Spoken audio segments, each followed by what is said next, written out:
Hello, everybody, and welcome back to another episode of Into the Abyss. We are going further into the research that I've been putting into this effort. Last time we were discussing divination, or a couple of episodes we had been discussing divination, numerology, and things of that nature, where before we went through philosophy. So now we even got into a little bit of ancient demonology and stuff too with the divination. But now we're going back to a more philosophical standpoint, looking at some stuff from ancient history that I wanted to go over and discuss. But before we do that, I'd like to introduce people who are on the panel. We have Mark. He's coming back. Watashik. Watashik. There we go. Watashik. We got Mark Watashik back with us for another episode of Into the Abyss, as well as Mark Edworthy. Now, I've had Mark Edworthy on other streams, but this is actually the first time I've had him on Into the Abyss. Now, Mark, this is going to be a completely different experience from what you're used to with me, okay? It's actually pretty cool. So before we get started, if you guys want to say something, go for it. Yeah, I'm Dragus Productions as well. So if anybody out there is listening and you can't find or spell my name, you can always look up Dragus Productions. You'll find me and all the shows that I do and produce. And just to set it straight, it's not saying his name, or it's not freaking spelling his name, it's pronouncing it. That's weird. Like, I could spell your name all day long, but it's just... Oh, yeah, I'm telling you, Mark Edworthy will not have a problem with that, because there's lots of Polish people in England right now, and they were complaining about that, I've heard in the past, about overpopulating England with Polish people. Just to think about it, I can't think of any Polish people I know all that much. Well, to be fair, I don't know many Polish people to be fair.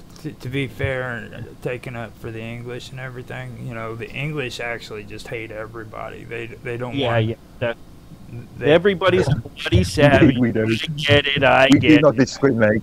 Yeah, they don't want any of us to come into their country. They're like, go freaking back. We don't want you here. Like, you muck up the water with your American crap.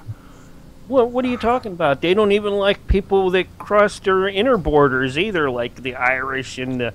Yeah, that's true. I don't know these days. I don't know these days with being used. Jesus, yeah.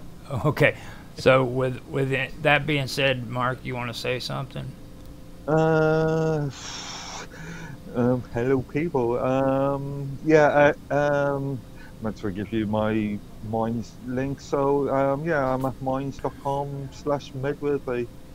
Commonly goes by Medworthy, and you can find him on Minds Chat too. He's the moderator of the general chat room, which is a pretty good place to hang out and get to know everybody. So, with that being said, I'll tell you my name. My name's Roger Hanson. You can find me on everywhere, so check me out. Everywhere. So except for BitChute, I just, for some reason, I cannot go on BitChute anymore. Like, they just, it's really weird over there. Suspicious. The dark forces have spoken. So, with that being said, I'm going to get into the topic now. Today I want to talk about Al-Kindi. Now, you guys, before we started the recording, had told me you'd never heard of Al-Kindi, right? Right. Not that I can remember. But I've heard of alchemy. All right. And there'll be some of that in this, because Al-Kindi had a pretty strange philosophy. Now, Al-Kindi was coined the philosopher of the Arabs. Now, he was born in Kufa around 801 CE. during the flourishing of the Abbasid Caliphate. Now, his whole name is Abu Yusuf Yaqub ibn Ishaq al-Kindi. Okay, and he became one of the most remarkable polymaths of the Islamic Golden Age. Now, So was he actually a magi then? he he was more of a philosopher, mathematician, just like Mark said, and he was one of the people like during the time. Well, we all know about the Library of Alexandria and how it was destroyed. Okay, now a lot of people aren't aware of it, but like after that happened, the majority of information that was retained actually came from the Arab world. Okay, because and a lot of the lost information that was lost in the Library of Alexandria was actually retained through the Arab world because they were really big on storing that stuff up too, and they'd travel to Alexandria and copy this literature. And this is what Al-Kindi was into. He was into studying these old philosophies that came out of the Alexandria and the Arab world. So that's what he was basically about. Now, his birth coincided with an era of immense intellectual curiosity. Okay, and it was fostered by the Abbasid rulers of Baghdad, particularly under Caliph Harun al-Rashid and his successors. Now, there was an organization during that time period that was called the House of Wisdom in Baghdad, and it was established under Caliph al-Mamun, and it became a nexus for scholars of various religions and cultural backgrounds. So like when you start hearing about like all of these philosophers from Greece and traveling, into the Middle East for knowledge, especially to Babylon, this is the place where they all went to for that ancient knowledge. You know what I'm saying? The Asian version of yeah. Okay, so you'll hear about like you guys heard of Pythagoras, right? Yeah. Okay, this is why Pythagoras traveled to Babylon, was so that he could retain this knowledge that they retained from the Library of Alexandria and other philosophies as well. So. That's kind of breaking into it, but they called this the House of Wisdom. Okay, Greek, Persian, Indians, and other texts were translated in this place into Arabic, which created a fertile intellectual environment. Now, while many contemporaries usually followed like Greek tradition blindly, Al-Kindi sought to synthesize and adapt foreign knowledge into Islamic principles. Okay, and Al-Kindi's intellectual pursuits were like staggering in their breadth, spanning philosophy, mathematics, astronomy, medicine, optics, music, cryptography, and alchemy. There's that word alchemy that you like so much, Mark. Yeah. So he. College. Yeah. What was you gonna say? Oncology. I mean alchemy. Yeah, oncology. I actually, whenever I started getting into all this stuff, wanted to relate that to a lot of the stuff from back then too. You know what I mean? Because there's a crap load of correlations, and especially when it comes to divination. When you hear about how they would use entrails of animals to try to foretell the future, Isn't that more of a European thing? No. Or would be much more of a yeah, European. It is in like in ancient times it's more like Roman and Greek and stuff Uh, too, but they did it yeah. all over the place. It was in Persia. I mean, they did it in the Arab countries. They also did it over. Well, it wasn't Persia or the Arab countries in Mesopotamia until later, but like in those regions, Mm, they mm. practiced it. It was very widely used, like the Sumerians, they were into stuff like that too, which we covered that on here as well. I believe we did, yeah. We got into the ancient mystics of the Sumerians and the The Babylonians, Assyrians. yeah. And Um, yeah.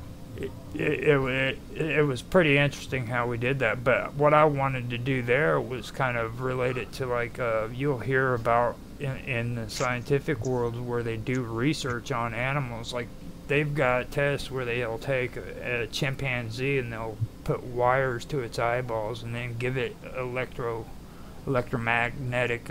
EC, E, ECG, is it ECG? Yeah, ECG has been a technique that's been around for good 200 years. Yeah, but It was sort of stopped mainly in the UK and the US in the 80s, as late as the 80s. But Yeah. I mean that they would actually freaking videotape just so they could, and they still do it actually. They would always record their reactions on a physical level as well as like Mm, visibly. You know what I mm. mean? Like how their eyes would freaking twitch or and shit like that. And now that we got usage of things like brain scanners, CAT Mm. scanners. Hmm. Yeah. I mean, the correlation between that and the divination and stuff is just right there in your face. And people just refuse to freaking see that. You know what I mean? And I find that kind of that interesting. That's something that I did want to actually start getting into, but I think it's a little bit too complicated for a lot of people to understand. You know? Okay, so. Um, he was also involved with astronomy, mathematics, philosophy, medicine, optics, music, and cryptography. Now, there's a few of these that I do want to break off and go through on some of them, especially because the one thing that I do want to focus on is philosophy, or a couple of things actually, is philosophy, optics, and music. Now, I love cryptography, and if you guys want to talk about that, we can talk about it and stuff like that. But that's what I'm going to keep more focused on when it comes to this because there's a few good things when it comes to Al-Kindi and these things, and there's a lot of strange coincidences too that kind of correlate with what's going on in today's world, like in our episode where we were talking about divination. I was talking about how well, I even mentioned it on Nancy's show where their divination was actually a part of what we have for facial recognition, and Oh, Sense. you know, What sense? well, the principle that was used behind it was a divination that started back in the Middle Ages, where like whenever the guy who came up with the concept of trying to determine who a criminal was by taking and doing a artist's render of a criminal. That all started out of Okay. divination. Yeah, I see what you mean. Yeah. And Yeah. then he also went by with his photos, and he actually it was when film started coming around, so it wasn't even the Middle Ages. It was during the late, what was it, 1800s maybe. You can, well, film been popular in what, last 150 years? Right around the 1800s. Really? I had it in a previous episode if you want to check that out. But what he did is he took all these photos of these criminals and he tried to put them together to see what a real criminal would look like because of the way they looked. And to his dismay, when he put all these photos together, it made the criminal's image look better. Okay?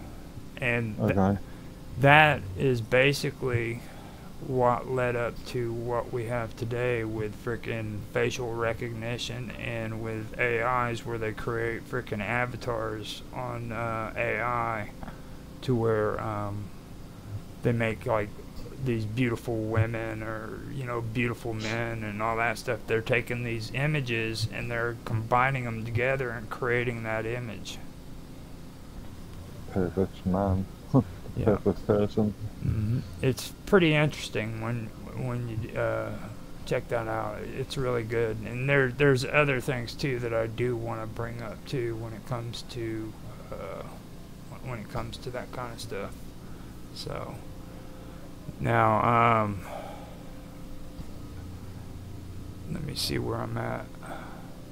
I believe I was just finishing up on the part where he's talking about alchemy. Okay. Now, Al-Kindi's genius lay not in the depth of his understanding, but also in the ability to draw connections between disciplines.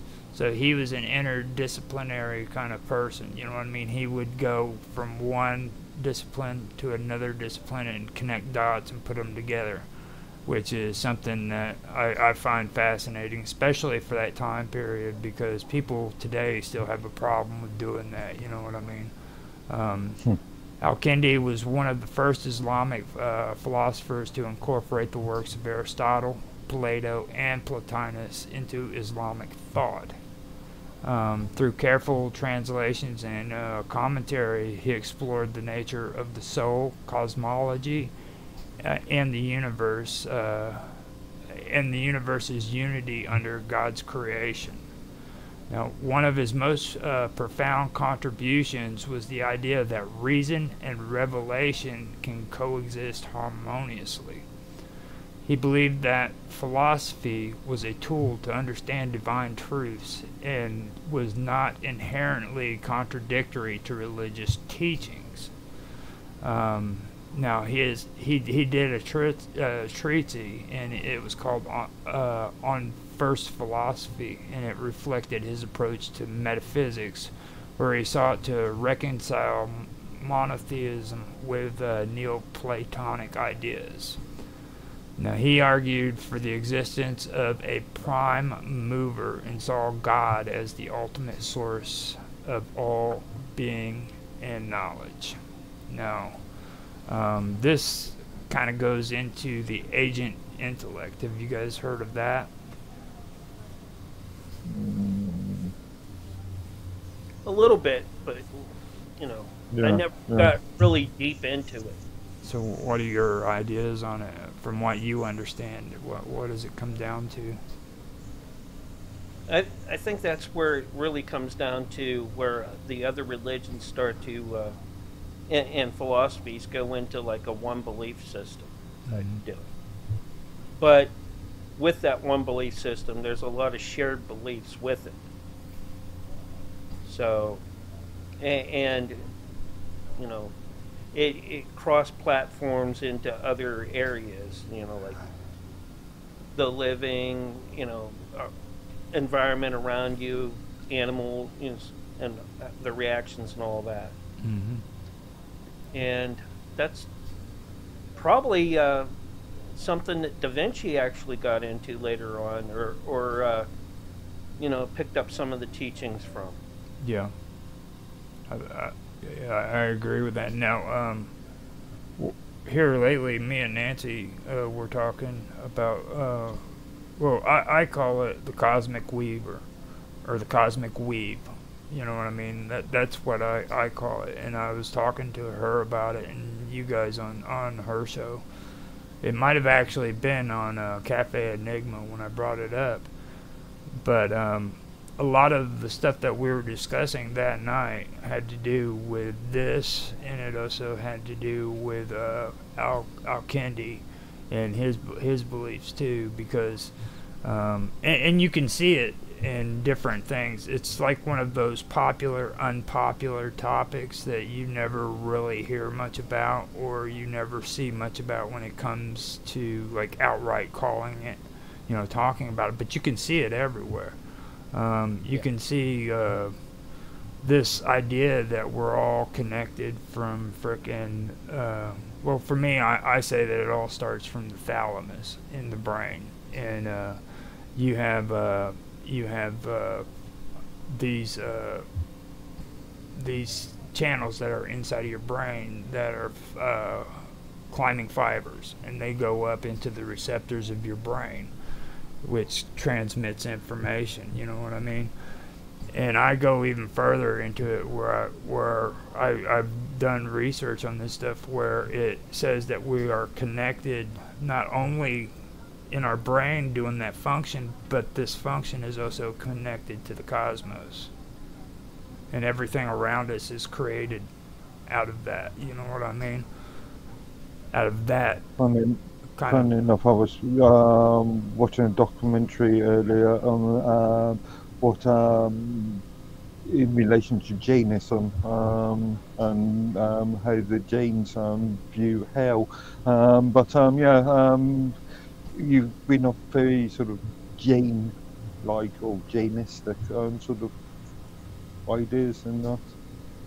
We'll kind of get into that and kind of explain it so we get a better idea of well, Jainism as a religion, it's all about being overly aware of your environment, being aware of everything, and everything's got a connection.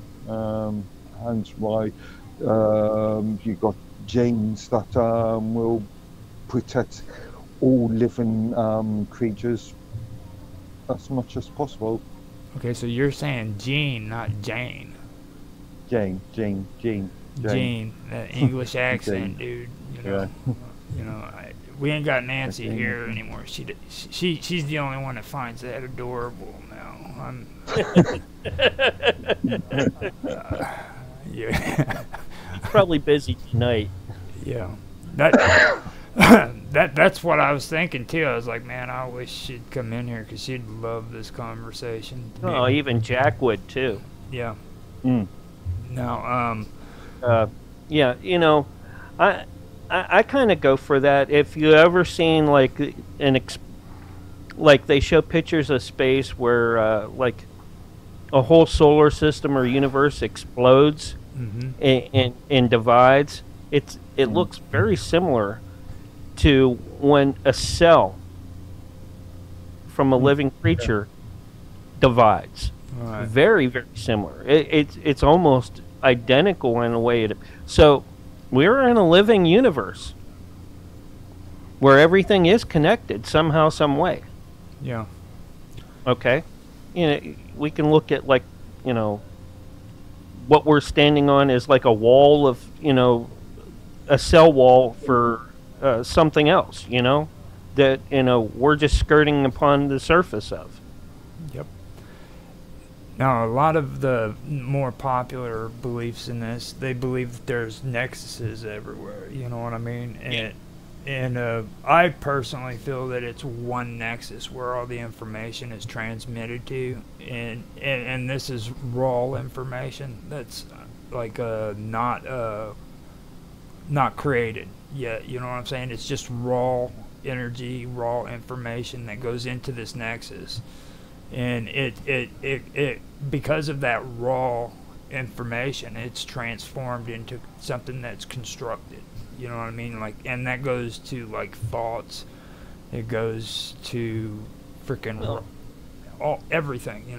Thoughts, ideas, freaking. It goes into what we dream, what we freaking see, the ground that we stand on, everything. You know what I mean? Pure data.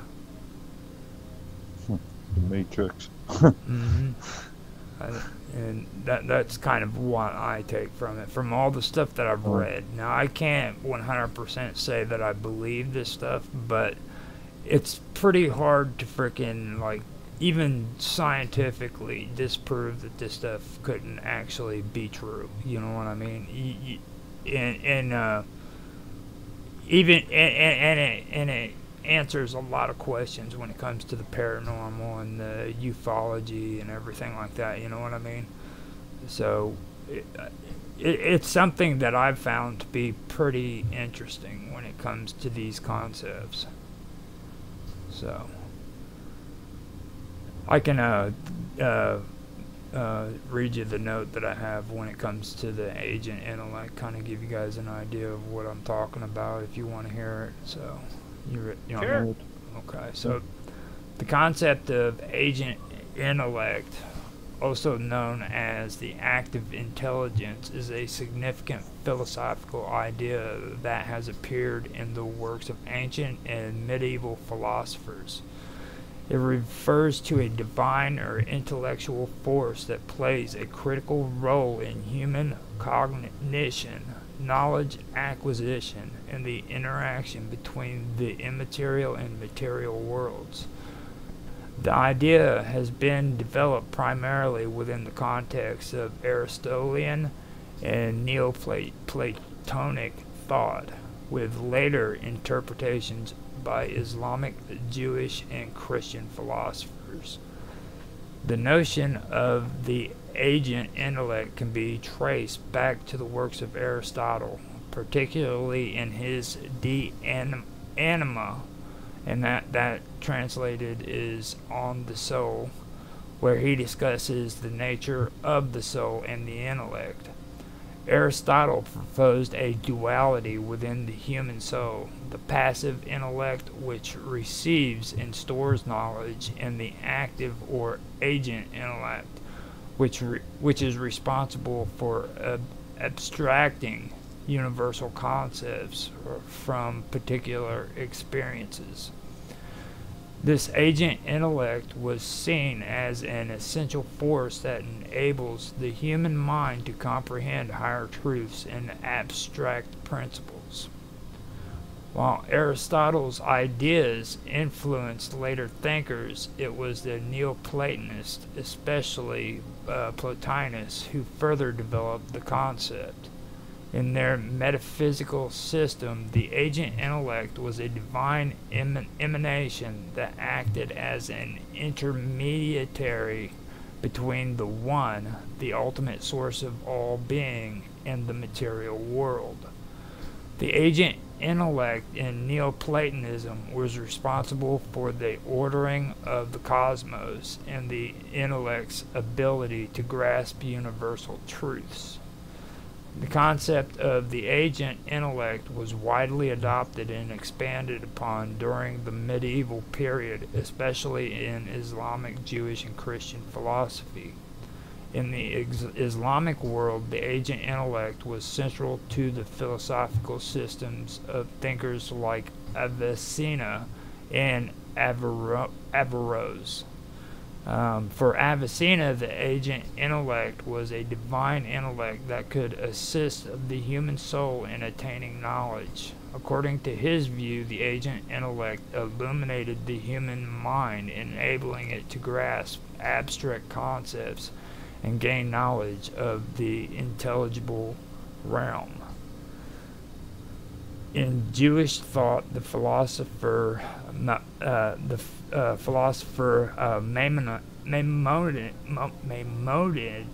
I always have a hard time with his name, Maimonides, the philosopher Maimonides drew upon Aristotle's ideas and integrated them into his own work. He viewed the agent intellect as a necessary mediator between human understanding and the divine intellect. In this context, the agent intellect played a role in helping humans achieve intellectual perfection and understanding of divine truths. Similarly, Christian philosophers such as Thomas Aquinas borrowed and adapted Aristotle's theories of the active intellect. Aquinas viewed the agent intellect as a part of God's divine order, through which humans could come to know universal truths and understand the natural world. For Aquinas, the active intellect was essential for the proper functioning of the human mind in its quest for knowledge. At its core, the ancient intellect represents the process by which individuals are able to move beyond sensory perception and engage with abstract concepts and universal truths. It is often seen as an intellectual force that guides the soul towards higher understanding. The ancient intellect helps to purify the mind, enabling it to engage with eternal and unchanging truths, whether in philosophy, science, or theology. In many ways, the ancient intellect serves as a bridge between the material world and the higher intellectual realms, allowing human minds to access knowledge that would otherwise be beyond their grasp. Whether through divine illumination, intellectual abstractions, or intellectual mediation, the ancient intellect is a crucial concept in understanding human cognition, knowledge acquisition, and the relationship between the material and immaterial worlds. The idea of the ancient intellect has had a lasting influence on subsequent philosophical and theological thought. It contributed to the development of ideas in epistemology, particularly regarding the nature of knowledge and the relationship between the senses and intellect. The concept also played a key role in discussions about the nature of the soul, the intellect, the divine interactions with the world. While the ancient intellect is not as prominent as modern philosophy, its legacy can still be seen in the development of theories of human cognition and in the search for higher understanding. The ancient intellect remains an important concept in the history of philosophy, representing humanity's ongoing quest to understand the nature of reality and our place within it. And that took a lot. I think my throat's hurting because of that shit. Did that sound good? Yeah. Yeah, that Okay. makes sense. Okay. Yeah. So, after reading all that, what's your guys' take on it?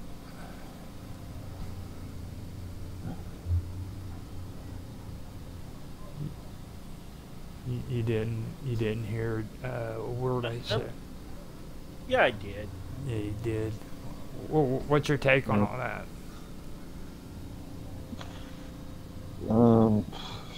Just talking about now the word. There was a phrase that came up that I was thinking about halfway through that. The old Deus ex machina concept, God and machine. Yeah, you see that connection there, don't you? Yeah. Now the human brain is what really stimulated me into freaking coming up with my ideas on this, because the human brain is like the ultimate freaking system, you know what I mean, that everybody wants to emulate when it comes to the computers and programming and stuff of that nature. If you listen to them all talk, it's all about trying to come up with that artificial intelligence, which I know you hate. You hate that term, artificial intelligence, but I mean that's traditionally what they're trying to go after. And you guys mentioned like the Matrix. Are we talking about the brain or are we talking about the soul? Well, that's the whole deal, though. Like the thing that's really the issue is the soul. You know what I mean? And this raw data. You know. Yeah. Like very utilitarian look at what we are. right. Very socialist look at what we are. Well, not really. If you stop and think about it, like Dr.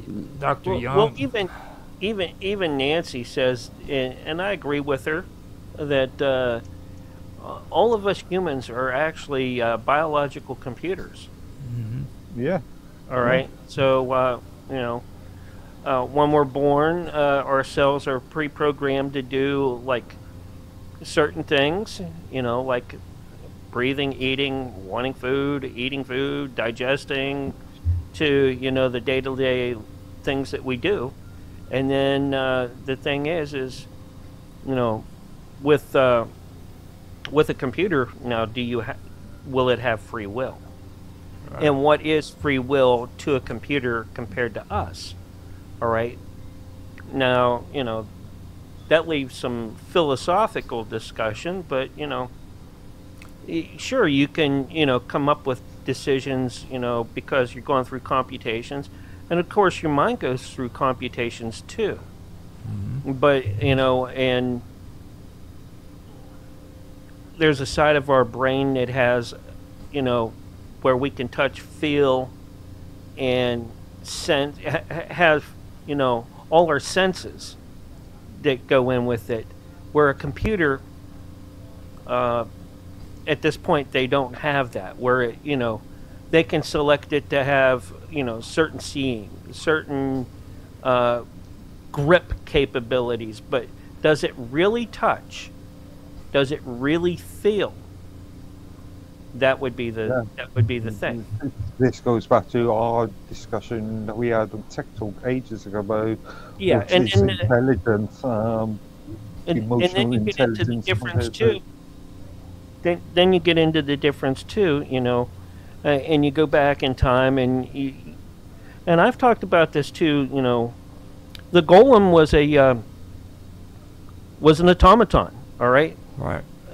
It was a robot, basically, because it had set things that it was told to do, and it did, but it didn't have feelings. It didn't, sure, it could sense, or feel distance, and not feel, but recognize distance and things like that. But, Now,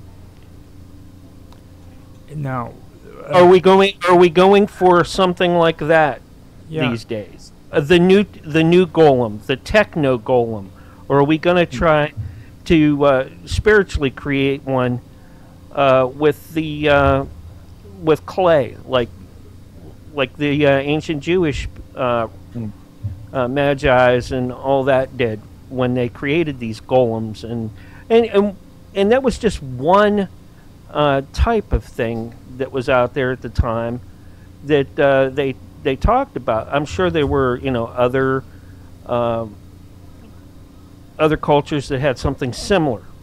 All right, it's just the one that's more well known. Mm-hmm. Now you also realize too what this gets into the conversation that me and Nancy were having, where it goes back to On the Soul by Aristotle. Okay, now he said that there was a duality within the soul. Okay, and the human soul, and there was a passive intellect, and then there was the active intellect. Okay, and we're talking about the active intellect, where we can actually be able to open up pathways that would allow us to see into abstract ideas and see the cosmos or the universe better. You know what I mean?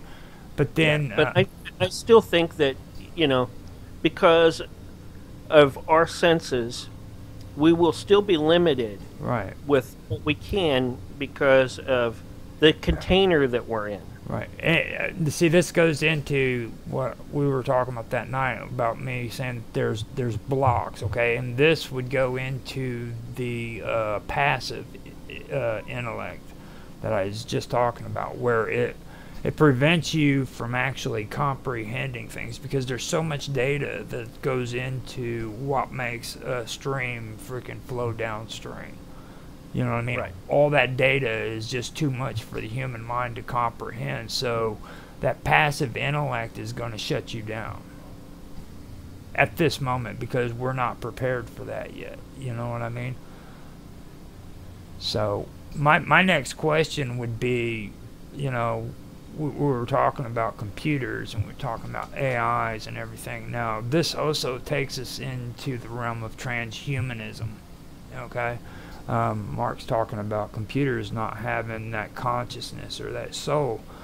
What would happen then once we start incorporating artificial intelligence and computer technology into our bodies and we become transhuman?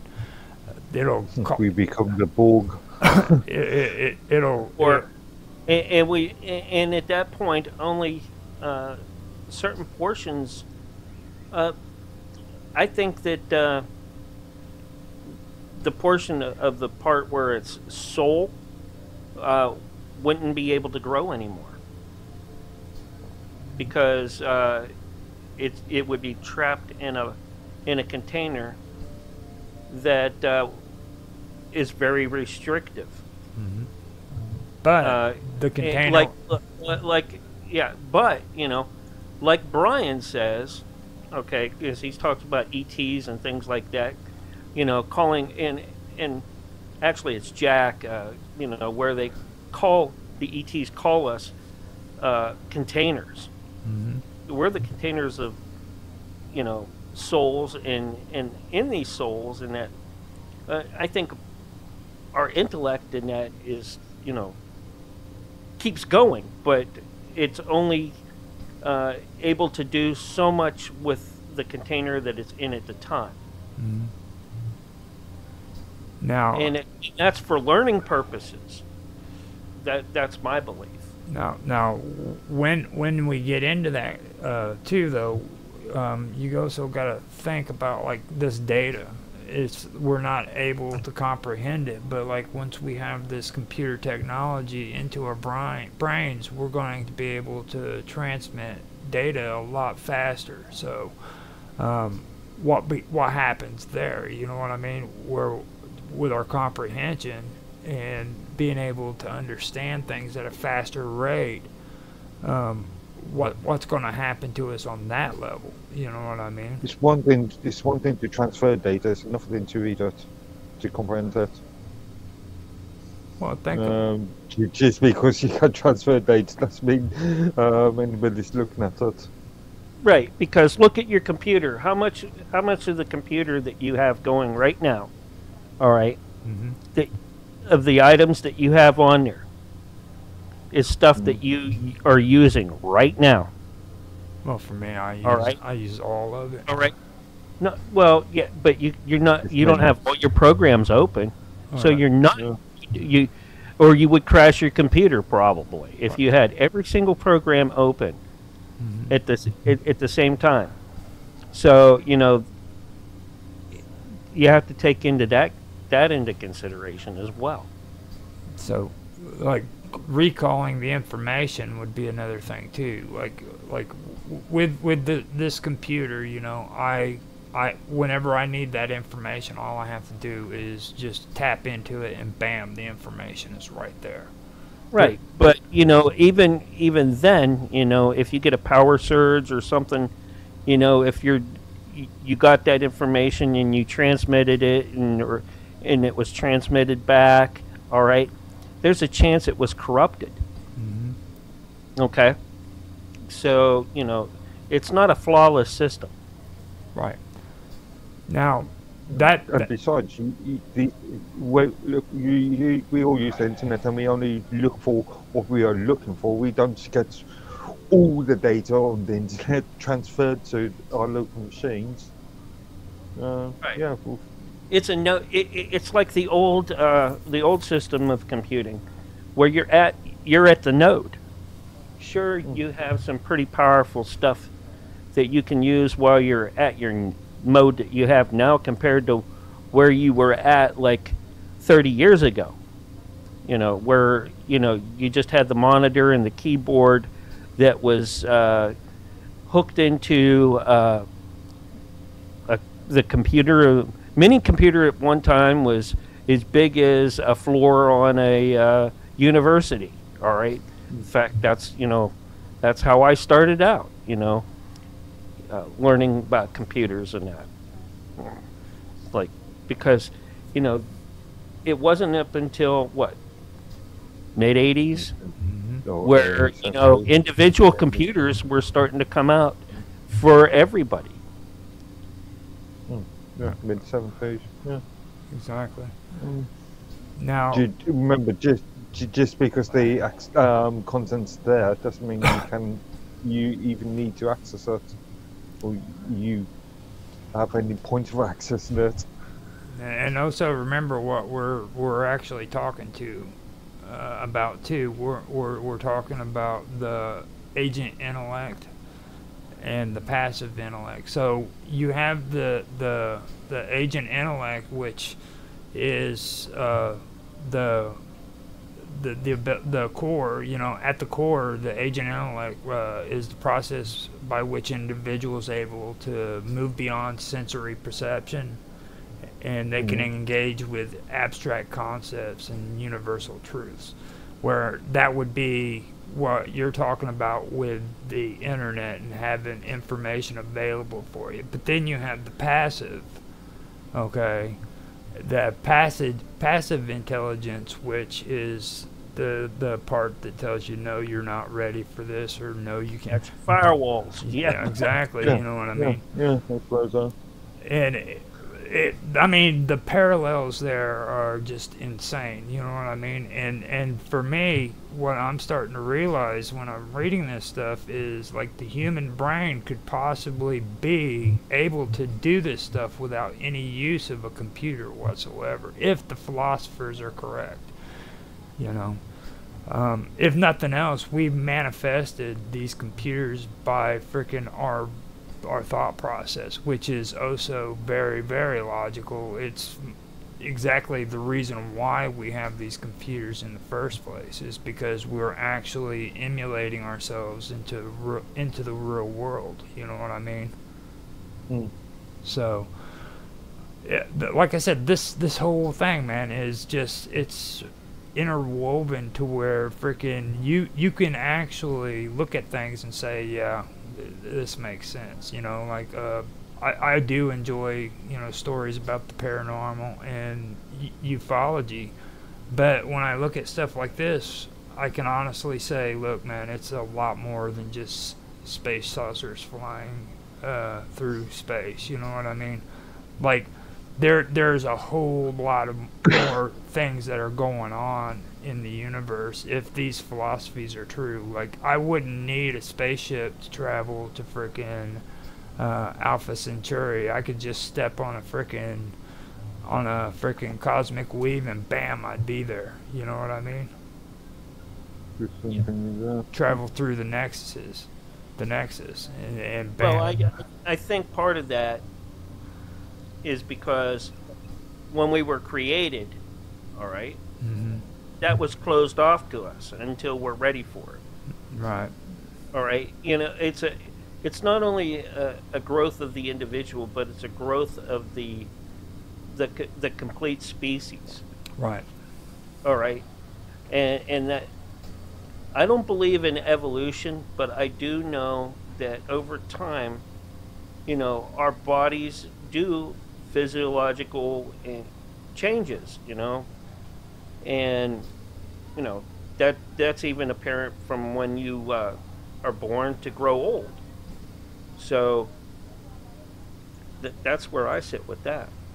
Right, and I agree with it too. And the thing that really sticks out to me is like well, also remember, like if I have this ability, then you have this ability, and we all have it, and we're all connected through this. You know what I mean? And like you look at Dr. Jung, Carl Jung, who talked about the God conscience. You know, every religion, pretty much in today's world, says that we're all connected.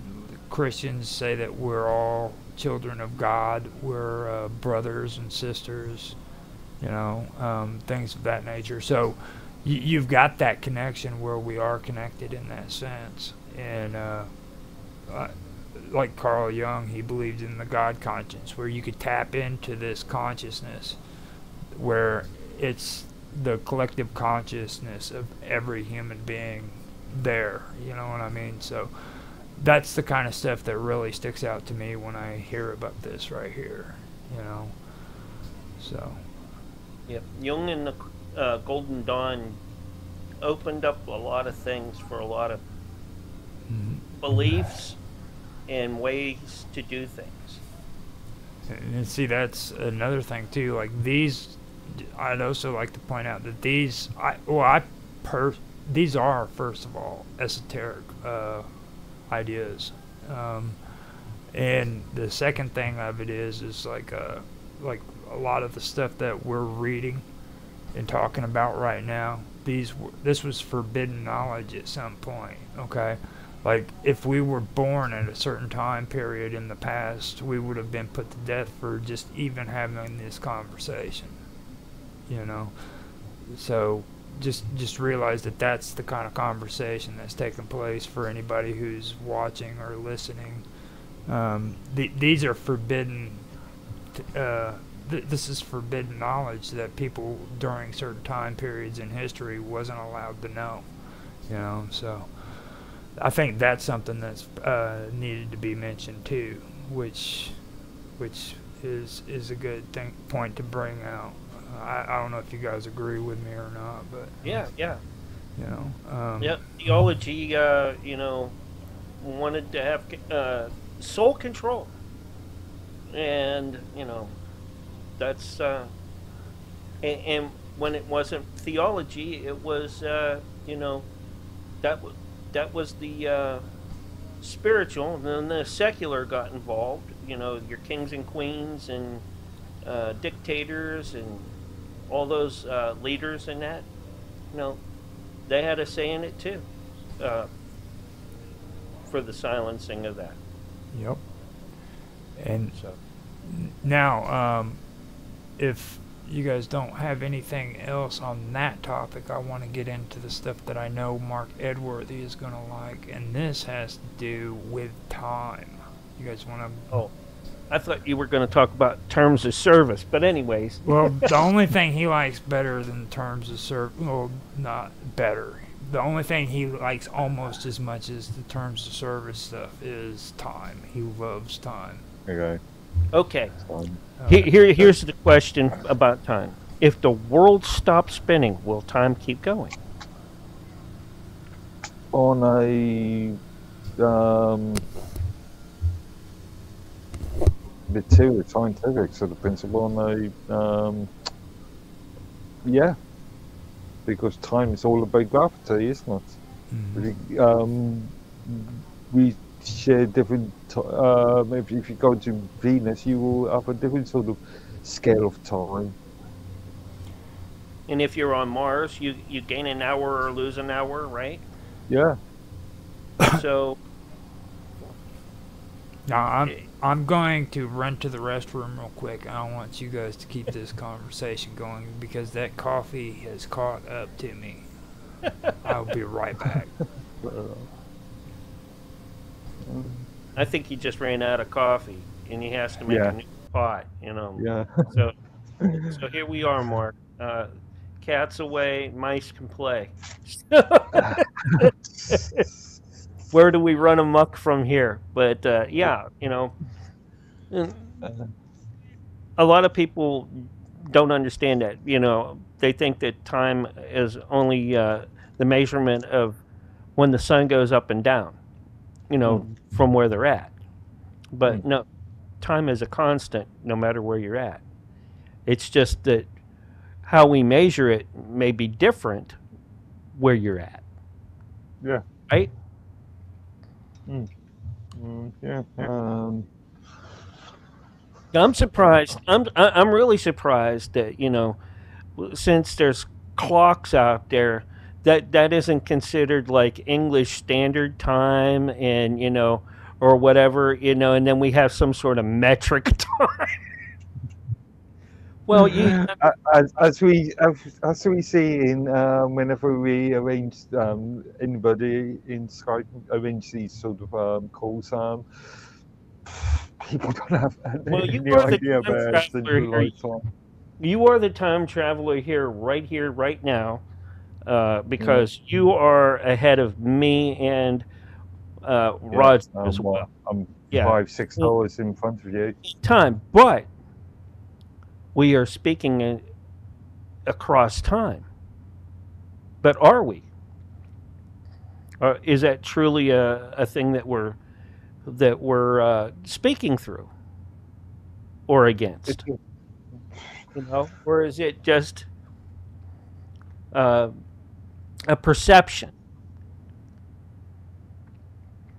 time itself is it's a perception. I mean, most sane people in the UK would perceive this as being nighttime and be asleep, but Yeah. I'm still Well, here.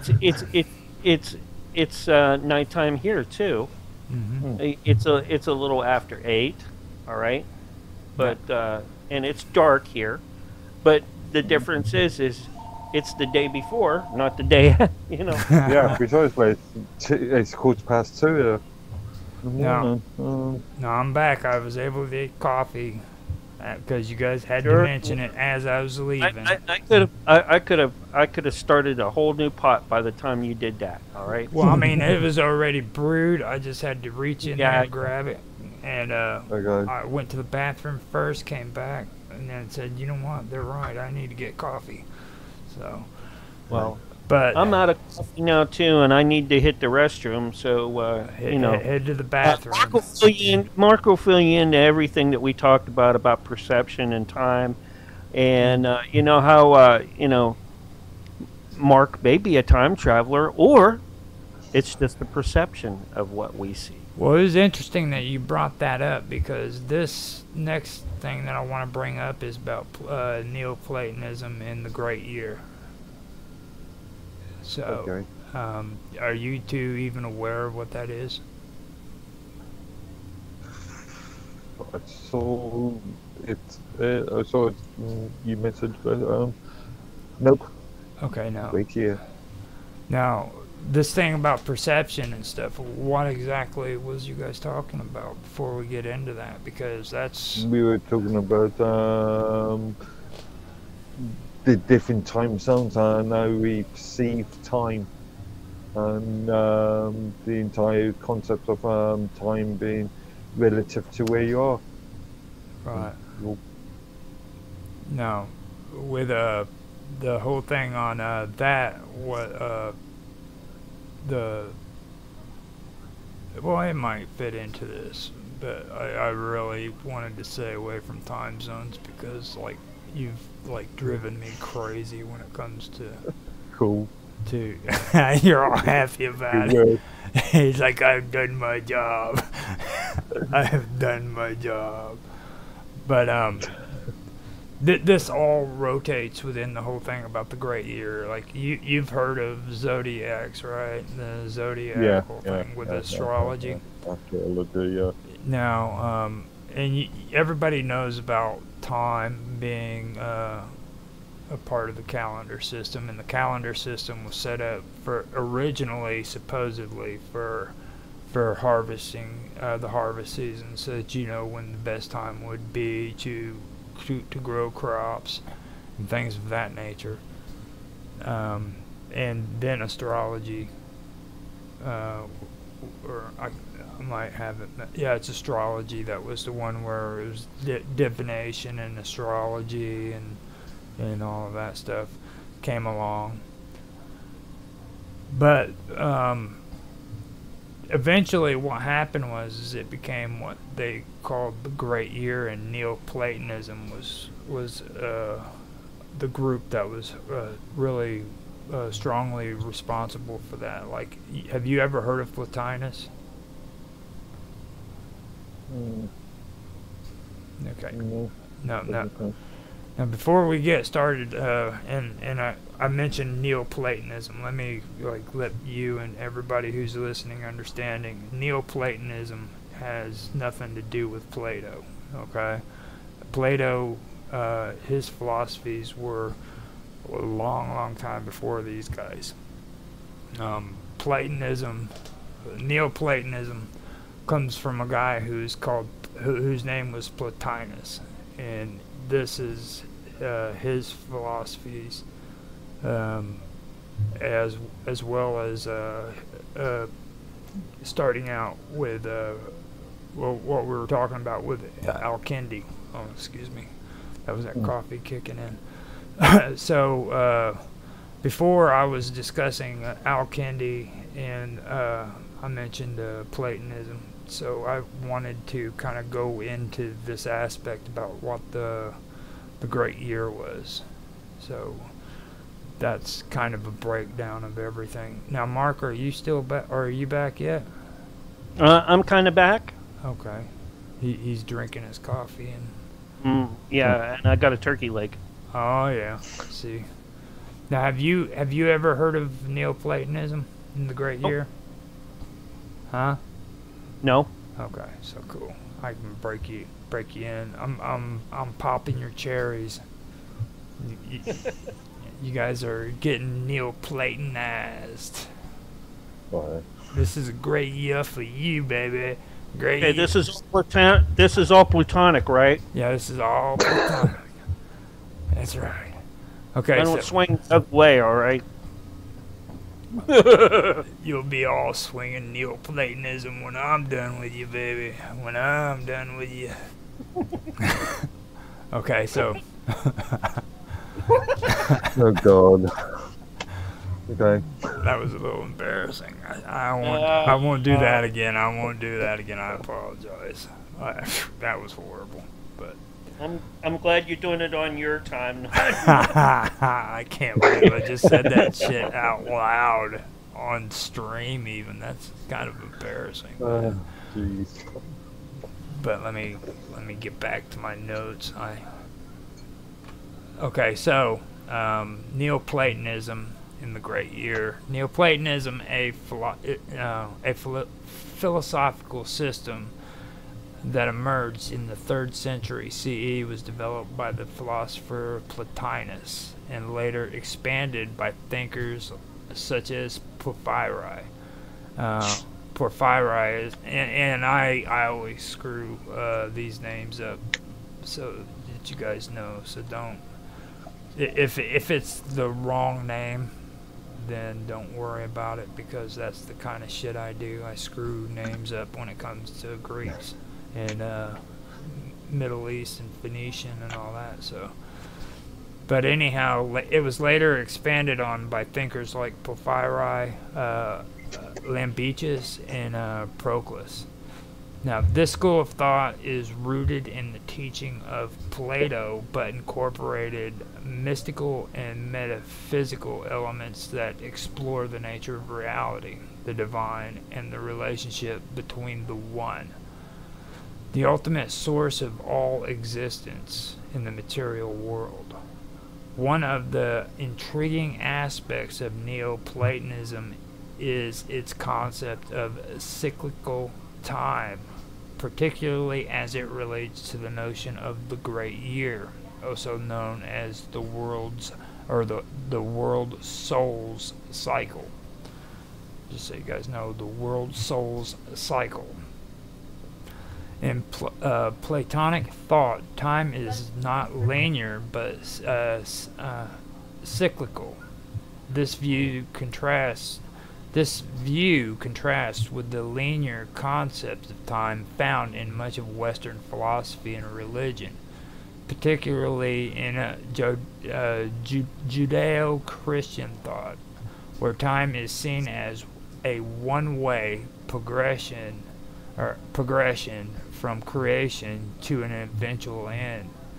Neoplatonists, however, believed that time flows in a perpetual cycle of cosmic renewal, influenced by the movements of the stars, the planets, and the divine will.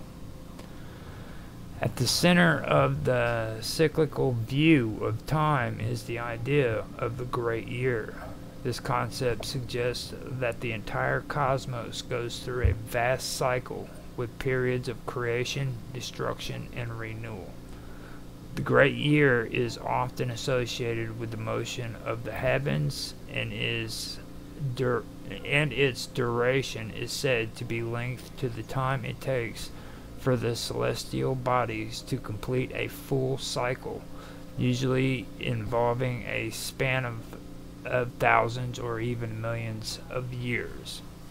It is believed that the Great Year encompasses the rise and fall of civilizations. the unfolding of natural and cosmic events in the return of the cosmos to its original state of unity with the divine. A key aspect of Neoplatonism is the idea of the world soul, which is a divine intellect or force that governs the cosmos. The world soul is believed to emanate from the One, the ineffable source of all existence, and acts as an intermediary between the divine and the material world. It is through the world soul that the one's will is realized, and it is the world soul that organizes the cosmos into its cyclical patterns. According to Neoplatonic cosmology, the world soul exists in a continuous cycle of creation, sustenance, and eventually dissolution. The great year is seen as the time it takes for the world soul to complete its journey, moving through different phases of cosmic existence. During this cycle, the world soul's influence extends to all living things, shaping their fates and guiding the movement of the stars and planets. One of the most fascinating aspects of the great year in Neoplatonism is its association with cosmic rebirth. The cycle of time is not just a process of decay and destruction, but also a process of renewal and recreation. At the end of each great year, it is believed that the cosmos will return to a state of perfect unity before beginning a new cycle. This cyclical pattern reflects the Neoplatonic belief in the eternal return of the divine, where everything ultimately returns to the One. Okay, now, in this context, the great year can be viewed as a metaphor for spiritual evolution. Just as the cosmos undergoes cycles of birth, death, and rebirth, individual souls are believed to follow a similar path. Souls, according to Neoplatonism, undergo a process of purification and ascent towards the divine, ultimately striving to reunite with the One. The great year thus serves as a grand cosmos backdrop to the individual soul's journey, with both reflecting the eternal nature of the divine. The concept of the great year in cyclical time has influenced many other philosophical, religious, and esoteric traditions. In particularly ancient cultures such as Greek, Egyptian, and Hindus also had cyclical views of time, seeing the rise and fall of civilizations and the cosmos as part of an ongoing cycle. The concept of the great year in Neoplatonism closely parallels these ancient views, which often emphasizes the interconnectedness of time, the cosmos, and the divine. In the Renaissance, philosophers and esoteric thinkers were greatly influenced by Neoplatonic ideas, including the notion of the great year. Figures such as Marsilio Ficino and Giovanni Pico della Mirandola were drawn to the Neoplatonic understanding of time and the world soul, seeing it as a means of understanding both the natural world and the divine. These ideas also resurfaced in later occult traditions, such as Hermeticism and alchemy, where the cyclical nature of time and the eternal return of the divine played a central role. And right there, when it talks about the alchemist, when it comes to renewal and purification and all of this. That is really, really important when it comes to alchemy. That much I do know.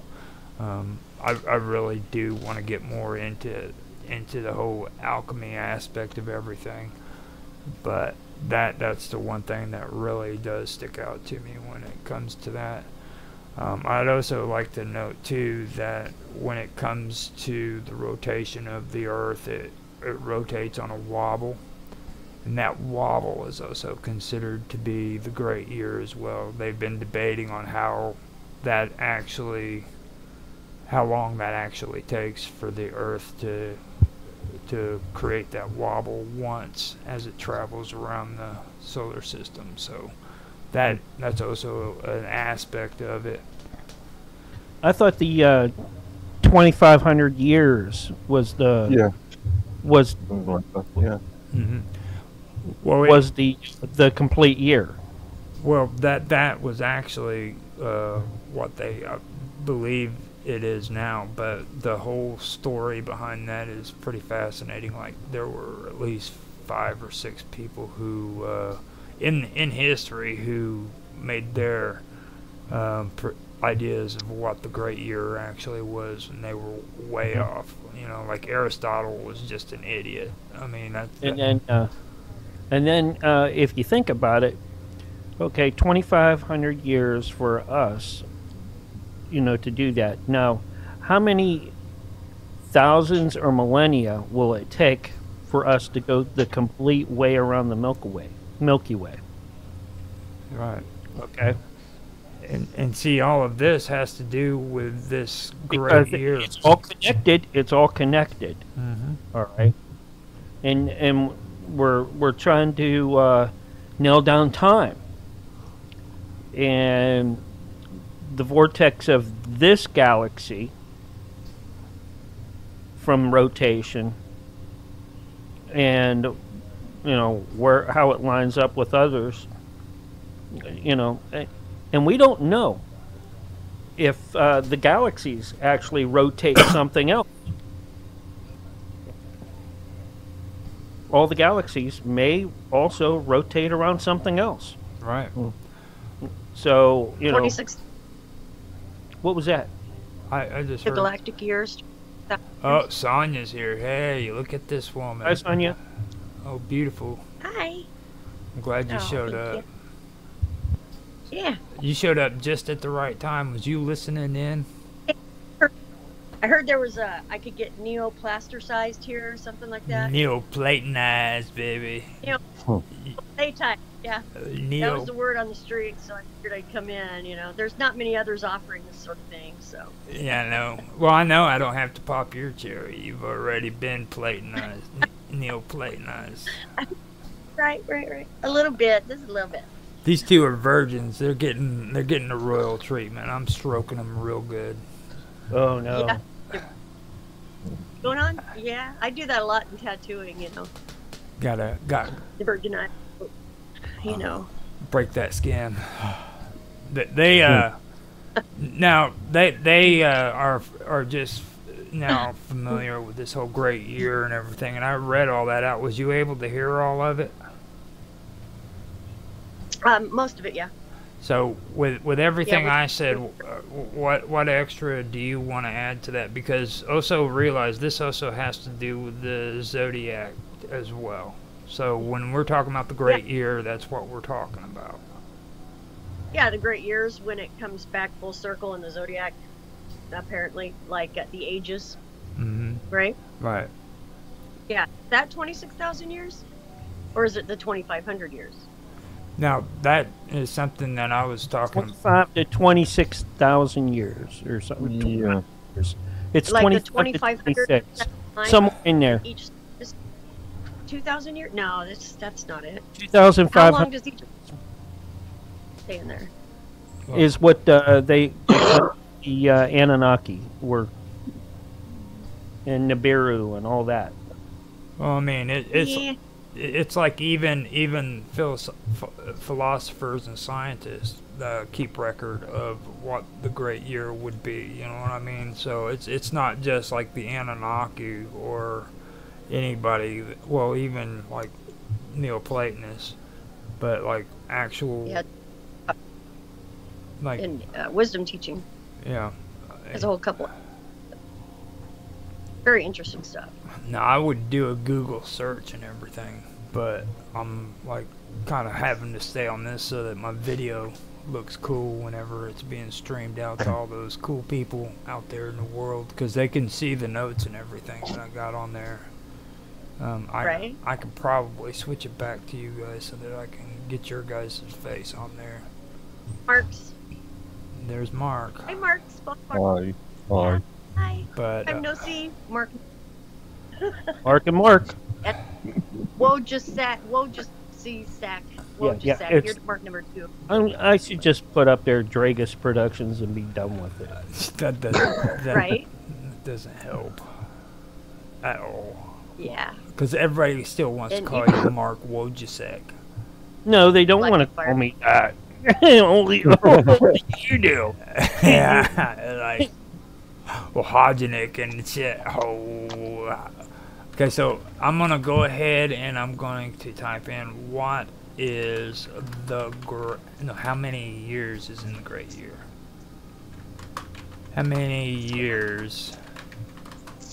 I think it's is all of in, them, 26,000, but I, I'm not sure.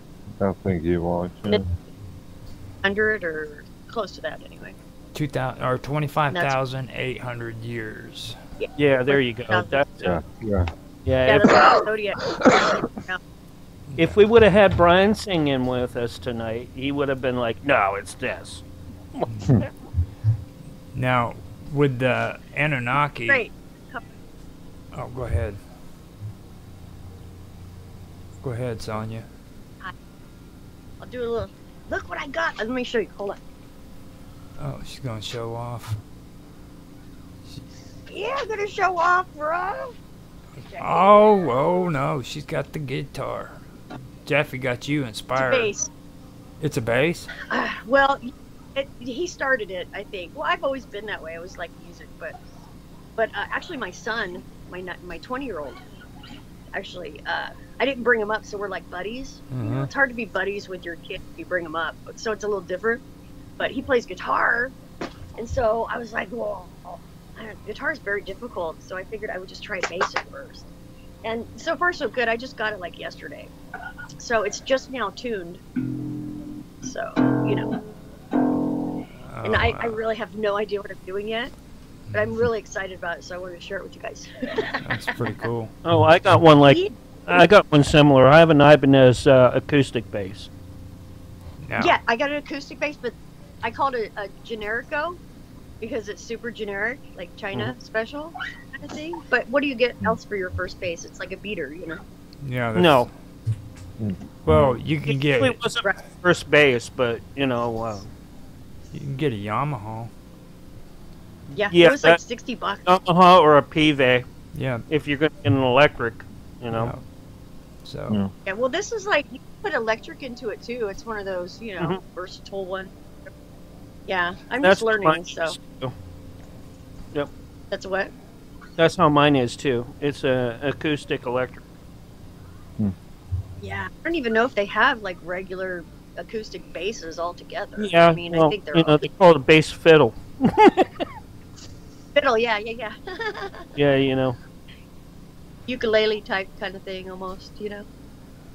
Yeah, this is much bigger though. Anyhow, Okay. So, does anybody have anything that they want to discuss when it comes to the great year? Because this is actually leading into the next thing that I wanted to discuss when it comes to music, because especially when it comes to esoteric music, and you have to bring up that all that came up and was really brought to the forefront because of the Mayan and Aztec calendars. exactly. Okay, in the year 2000. All right, at least to the eye. to the public. Mm-hmm. All right. Yeah. And most folks didn't and don't understand that or have forgotten about it since all that. Oh, we're so worried, nothing's going to work. Everything won't work Yeah. after 2000. Yeah. Wrong answer. No, Work fun. I wanna, I saw you guys. Shit. I wanna take a jab at Mark real quick because I want to hear freaking this whole thing about time being cyclical and what's your take on that? Because I know you're by linear. You're linear. By linear. In what sense? Well, linear is time linear or is it secular?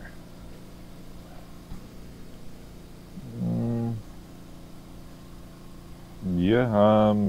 Is time Time is what you make of it. I don't know.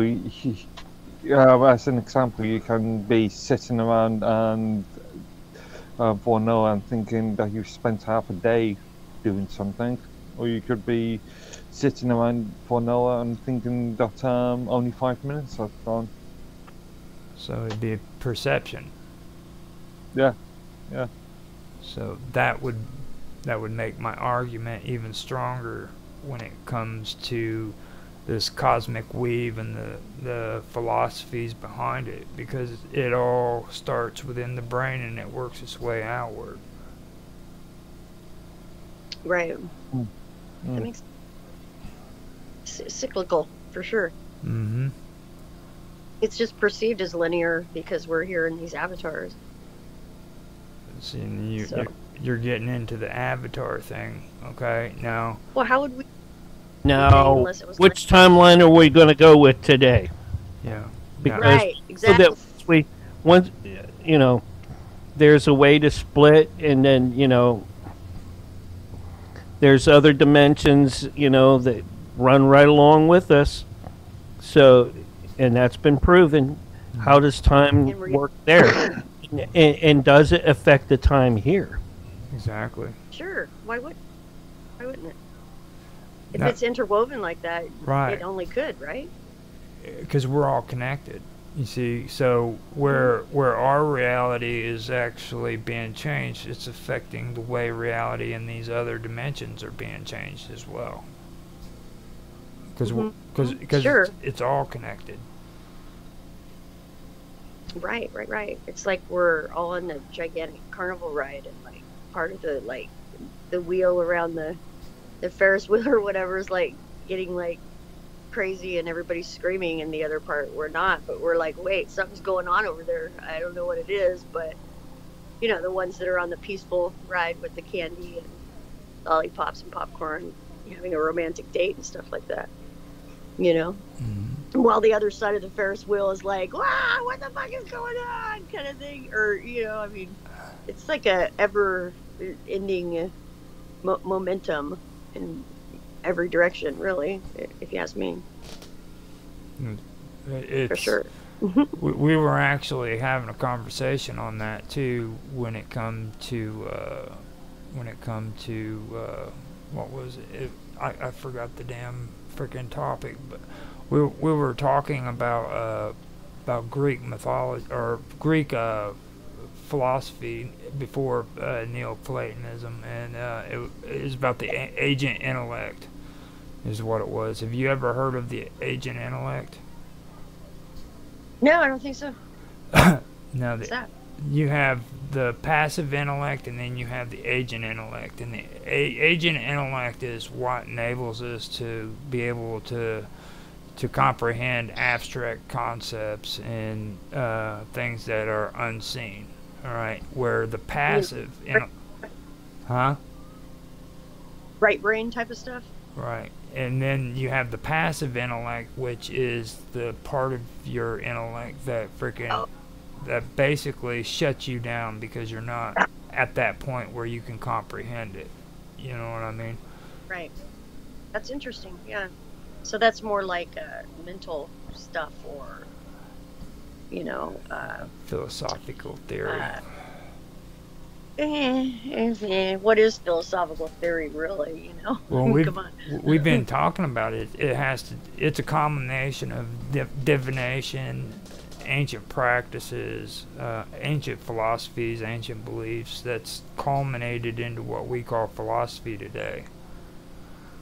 You know, and I think people who are intellectuals have a hard time understanding that. They don't like the idea that freaking their intellect, their high-minded ways of thinking is nothing more than a bunch of pagan witch doctors who practiced divination and masturbated at the shores of the freaking Euphrates.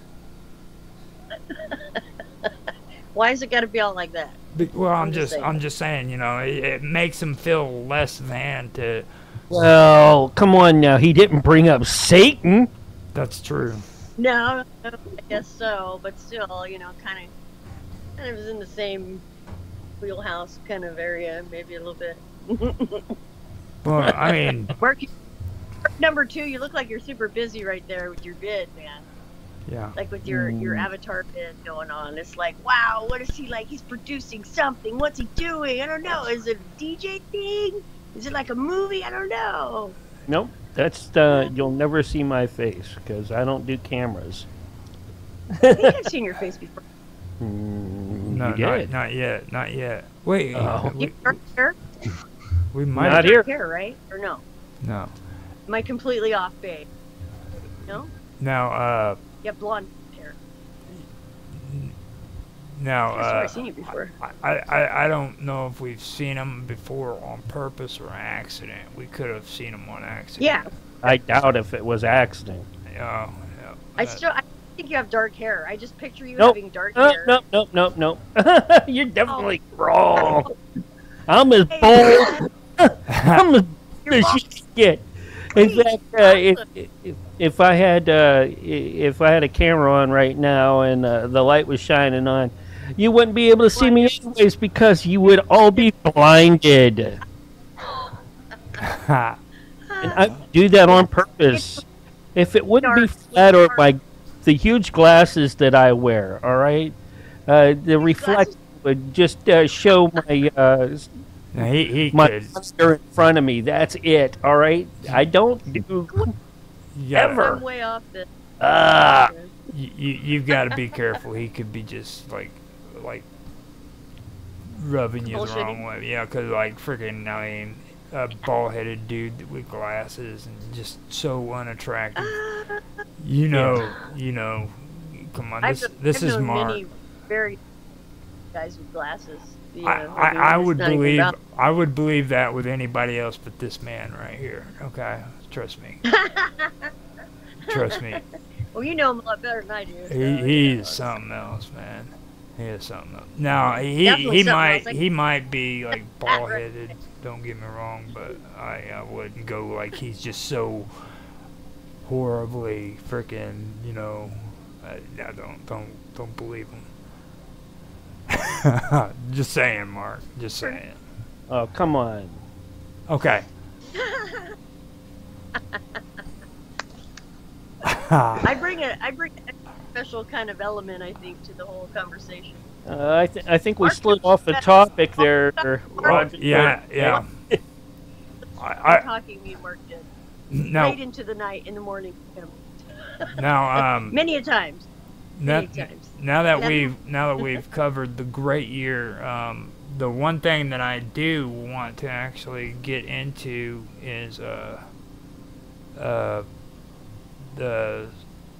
whole thing about, well, we've covered the cyclical view of time, and Better get that out here.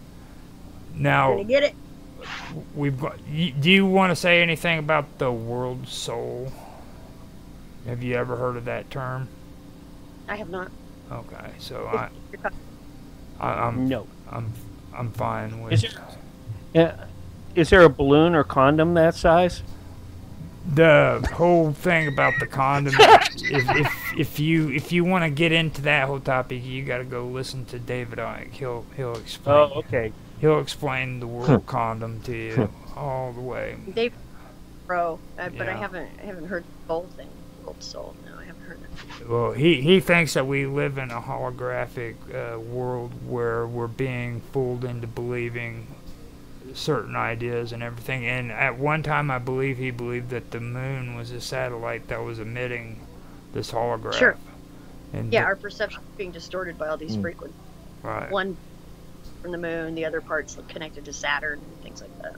And this kind of goes into Alex Jones' old ideas of the prison planet, where we, like, aliens don't want us to leave because we're actually a prison planet.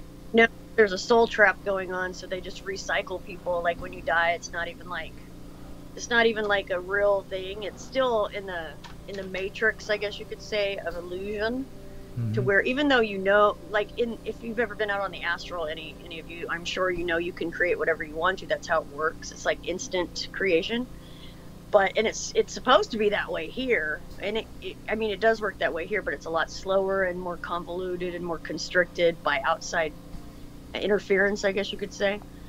But ultimately, when you go into that area too, it's still because everybody sees like what they believe in. Like I believe in Jesus, so I see Jesus when I die, right? Or I see Buddha, or whatever the religion is, or what. Basically, you're creating it, but not just you're creating it.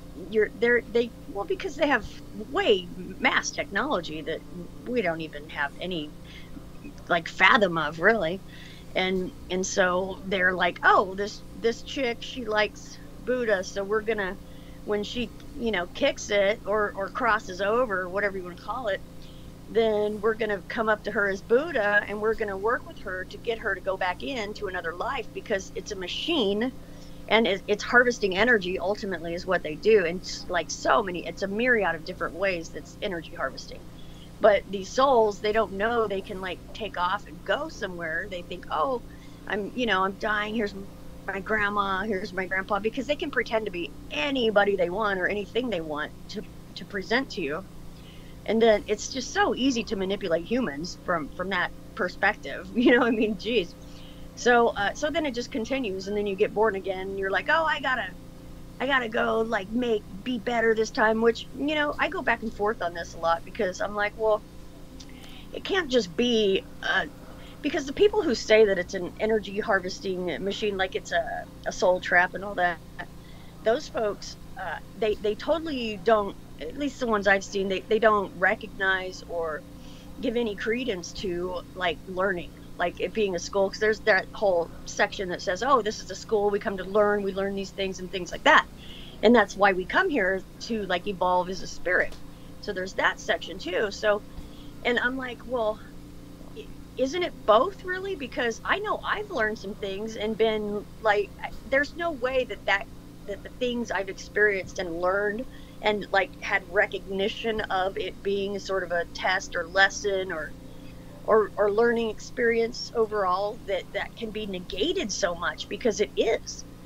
I figure I was pretty smart when I got in, because where I came from was a place of like niceness. People were nice to each other. It was like whole community thing that wasn't like weird like it is here, where it's like, oh, we're gonna kill you every second we get, kind of thing, which is completely unfamiliar to me. But I just see, so it's like, obviously there's things I didn't know about until I came here, because I'm learning them. And how could I have this whole like epiphany type of learning aha moment about things if I wasn't actually learning something? Right. And that's my real reflection of what's happening. So it can't just be a soul trap.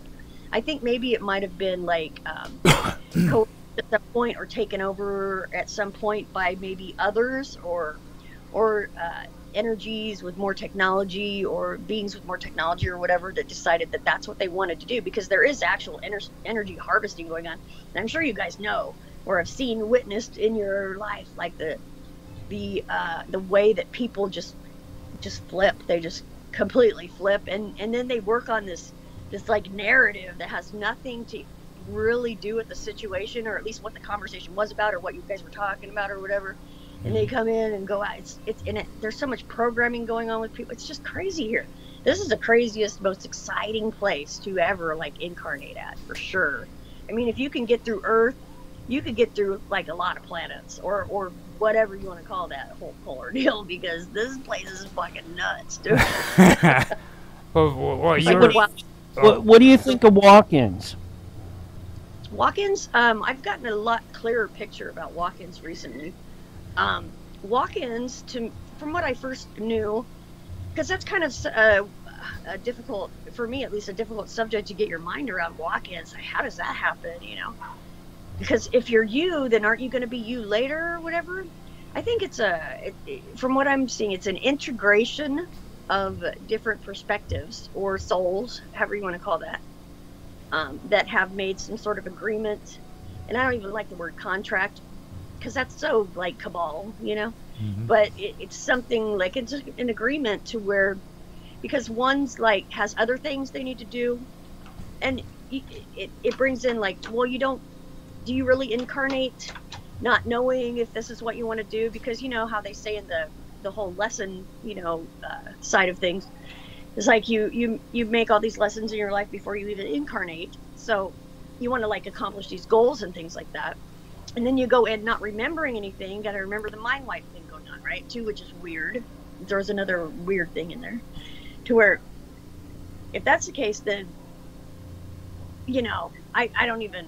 I mean, the walk-in, I think is just traded the place to they have something to do here to show, or you know, it's like a starseed type of thing. That might be a weird concept for a lot of folks, but how about crystal kids? Crystal children. Those are. I consider myself a type of crystal kid. Are you? Yeah. Yeah, you must be a little bit younger. I'm first wave. Indigo first wave. Yeah. Crystal children they're the second wave, or they're the younger ones. Well, you know, I'm speaking in general. There's many different types of them. Right. Well, sure, as with everything, yeah. But yeah, so I'm old school indigo is what I am. I'm like one of those DGAF chicks kind of thing almost, like a lot of the hippies back in the day kind of thing. Even though you know, I don't get along with any of that. He doesn't get along with any of that. He heard the word hippie and that was it. Yeah. He's not a Canadian. He's not cool with that kind of shit. I know you're intelligent enough to know that to step aside from the stereotype of hippie, to like know that I'm talking about that genre, that generation that came with all that unique perspective that they had, to where they had a completely different way of looking at things. I feel no attachment to that at all. In fact, the generation to me before that is more of an attachment. Mm-hmm. Really? Yeah. What do you? Well, before like the freedom and liberation movement that they had, and with the hippie lifestyle and all that, I was more. I lean extreme conservatism, you know, when it comes to that, you know. So now that you guys have finally like discussed hippies and stuff, let's get back to like the cool stuff, man. Like cool stuff. Okay, now what you were talking about right there, all that. All right, this is kind of what I was talking about earlier when it comes to these philosophers, okay? And they were actually talking about the same topics. Now, when it comes to being a trap, okay, what they say makes more sense to me when it comes to the way these things are working, okay? Because what it basically is you have these freaking you have these nexuses that are supposed to be set up. I believe that it's actually one nexus, and all of this raw data is being freaking gathered by these entities that are collecting this raw data, and it's taking it to this nexus, and this nexus is creating information. It's creating all the information around us, which is everything in nature. It's and the thing about it is it's like when you when you talk about people who are or consciousnesses or anything that are new that are introduced into the environment, that would be this raw data that would be introduced that was never introduced before. Now everything that is destroyed is also freaking processed within this nexus. So nothing really is destroyed, it's just created into something new. It's regenerated, yeah. Right. Reabsorbed. You see? So that's according to this philosophy, and I like to call the climbing fibers, which would relate to the fibers within your brain that climb up to your thalamus, and it transmits information into your mind. Okay, and I really, yeah, the thalamus and isn't that like your heart area? Mm-hmm. Thalamus? And it really, a lot of it really has to do with equilibrium. Now, equilibrium isn't just something that goes on within your brain. There's an equilibrium to everything. You know what I mean? Mm-hmm. Feminine, masculine, balance, at least here. Right. Balance and duality. But you know, duality. And a lot of duality. Yeah. And see, that's a lot of the stuff that people who are like into the spiritual stuff has a hard time with wanting to cope with, because you'll hear a lot of people who talk about spiritual beliefs, and even some people who are into religious beliefs, they have a hard time with the whole thing about dualism and duality. Now, I have a problem with dualism because I know the difference between it and duality. But duality has to do with a lot of things when it comes to responsibility. You know what I mean? When it comes to being able to do things in repetition and create positive habits and be a better person and stuff of that nature. I'm quite like extensively. Yeah, So, one of my t-shirts is duality, not duality. yeah. Now dualism is usually two opposites in conflict with one another, whereas duality is two opposites that conform with one another. And, well, yeah, apparently. you know, Apparently, to a certain extent, that's all like bubbling over from my perspective, because duality, or at least duality thinking, like having that, because there's been, after I had like that oneness thing, and then like go to have a conversation with somebody and they are like, I'm talking about stuff that's like transcends duality. There's no duality. It's not whether it's right or wrong. There's more things than just right or wrong. So I ran up against many different folks who have the right or wrong, and they could not like transcend that. They couldn't get past the right or wrong thing. It just, to me, it appeared to be super programming, which I think is kind of what happens in this particular expression of spirit in the third dimension, or whatever you want to call it. You see, with duality, there's no conflict. You see what I mean? There is absolutely no now dualism has conflict. So like whenever you have right or wrong, and you have to differentiate between the two, that's a dualism. That's, you're either right or you're wrong. You see what I mean? So there's a conflict there, where duality has to do with there's life, there's death. Okay, they don't actually conflict with one another; they complement one another. Now, right. What happens in between, what happens in between, that's not duality, but life itself and death itself. Exactly.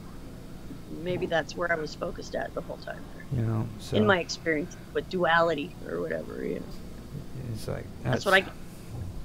Now with me, it's like that's what I believe. I believe like it's the raw material or the raw data that's being introduced into this nexus, and it's being created and manifested into the real world. You know what I mean? Yeah, it comes through the ethers, kind of like my t-shirts. Right. Yeah, or anything that's created, anything that's here has come through the ether, through like us. We built it. It has to be in the mental area first. Spiritual first, because this is just a reflection of that, like a time-lagged reflection of the spiritual.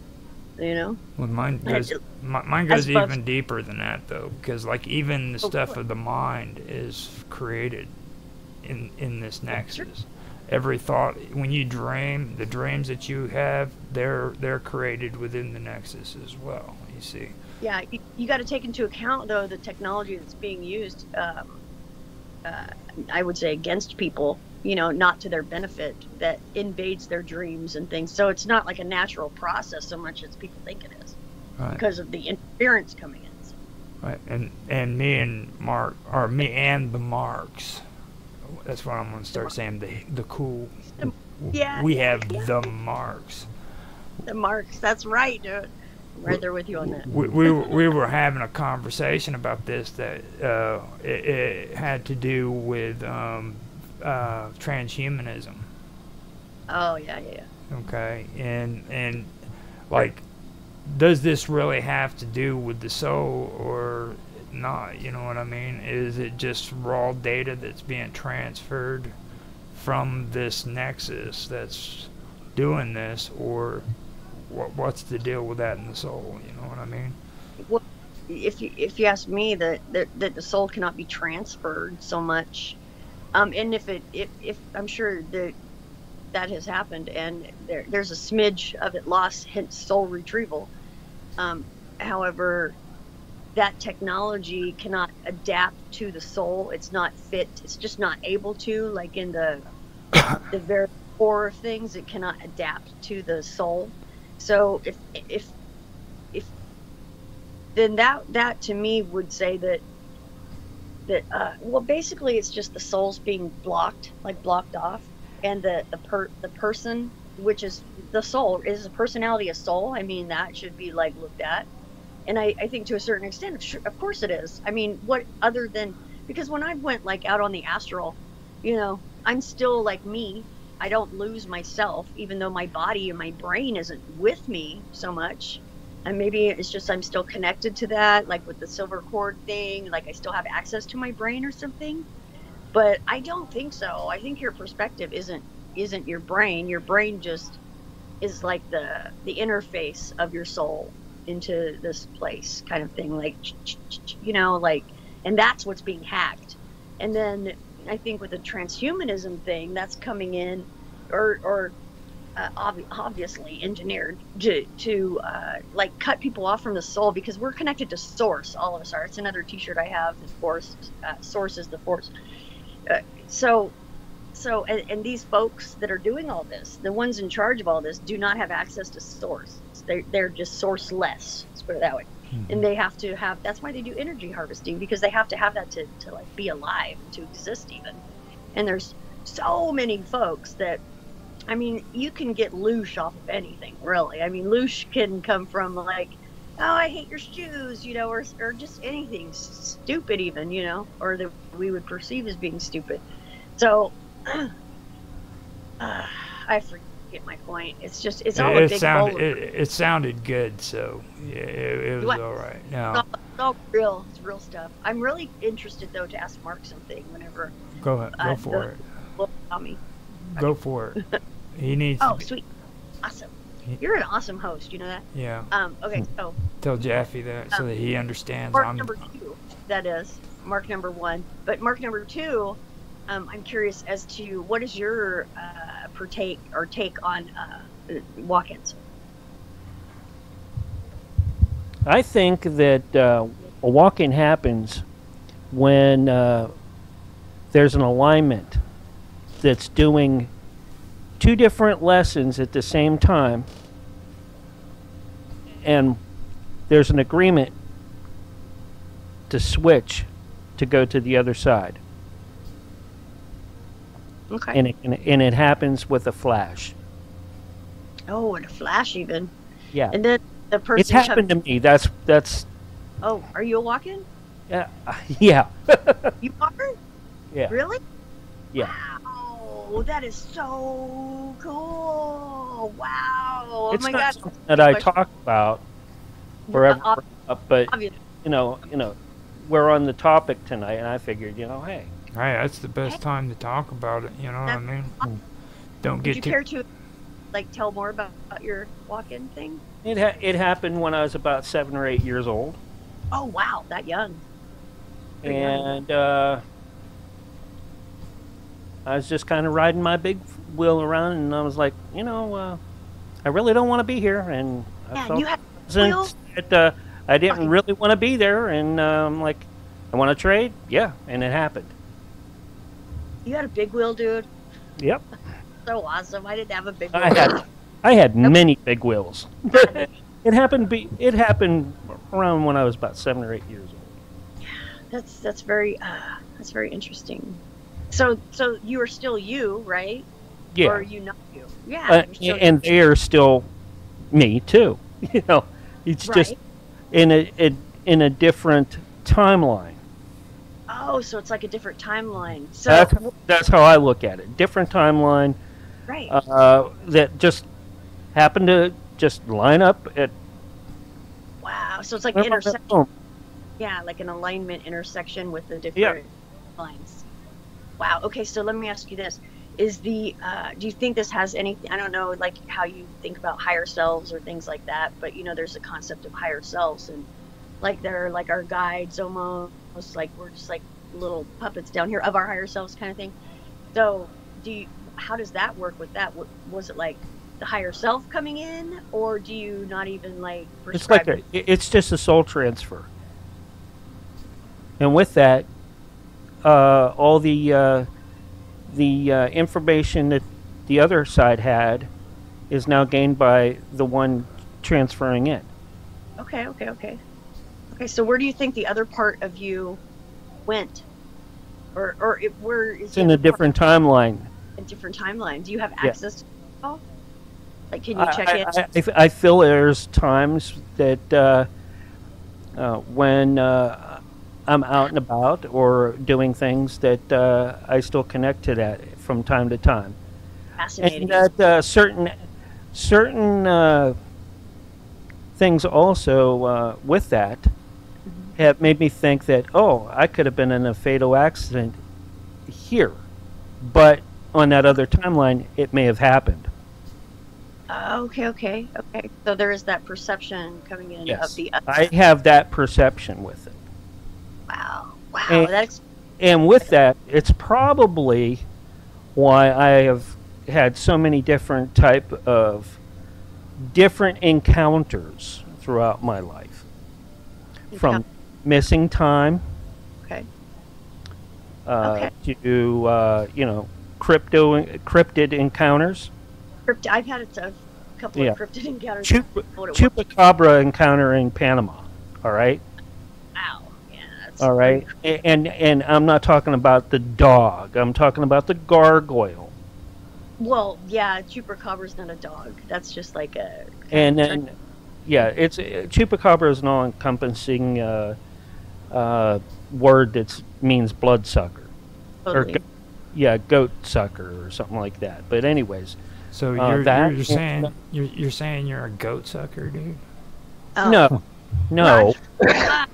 I just wanted to clear that up.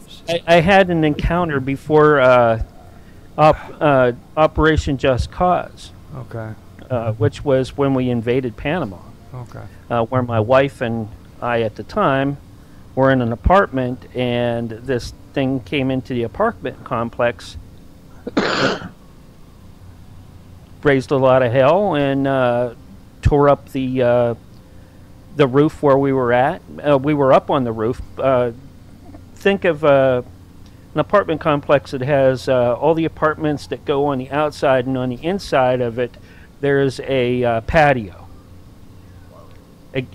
And it's an open air patio, but there's barred windows all around, even on like the second and third floor of this place. And there's good reason for that, we found out, because apparently it probably happened before in that area. Right. Right. So Wow. So. so that happened to me. I've had all sorts of strange encounters when I was in Greece. Well, can I ask you, why do you, so how is it that cryptids are able to in your opinion or viewpoint, that they're able to like bust in here in this 3D and say, hey, No, I don't believe that it's a busting in thing. Yeah. no, No, oh, I believe I believe a lot of the cryptids that we have here right now are throwbacks from ancient species to species that we've manipulated. Since there have been genetic manipulations since World War II sure, or before. yeah. And if you even look at the record, genetic manipulation goes back all the way into ancient India history. All right. They So, 5 years. so genetic- I think a lot of that, where you have like chimeras of different things and different animals, a lot of even though we haven't found remains of them, or have we? well, Yeah. So True.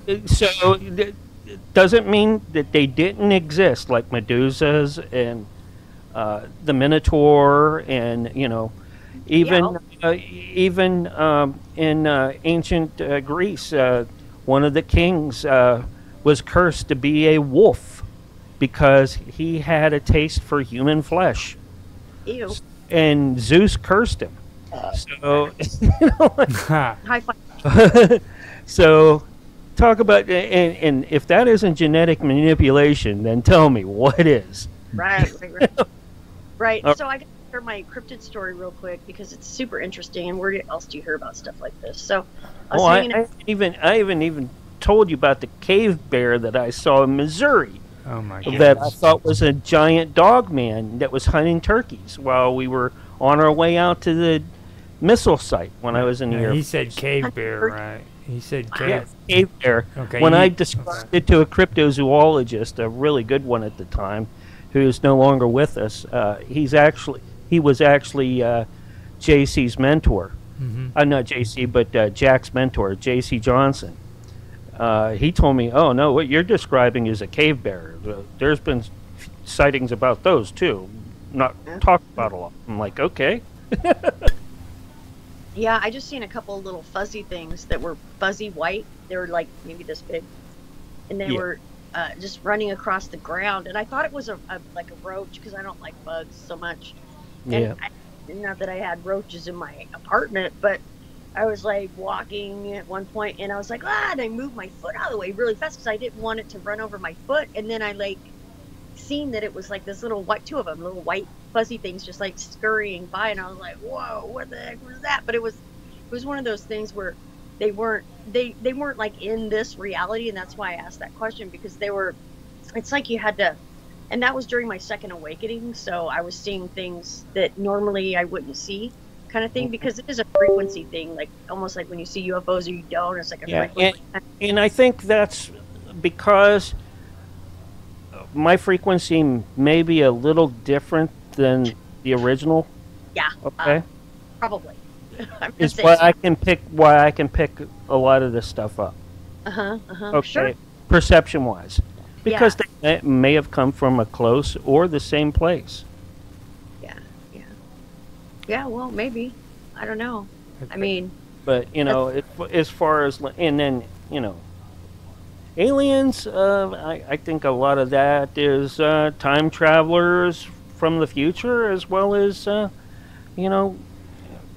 see, what people claim too. a lot of but this, I- a lot of this Dude, gets into this what is- I was this is- talking about this too, is- though. This is one thing that really irritates people who are spiritual. Hmm. I don't believe in ghosts. Oh yeah, When you're gone.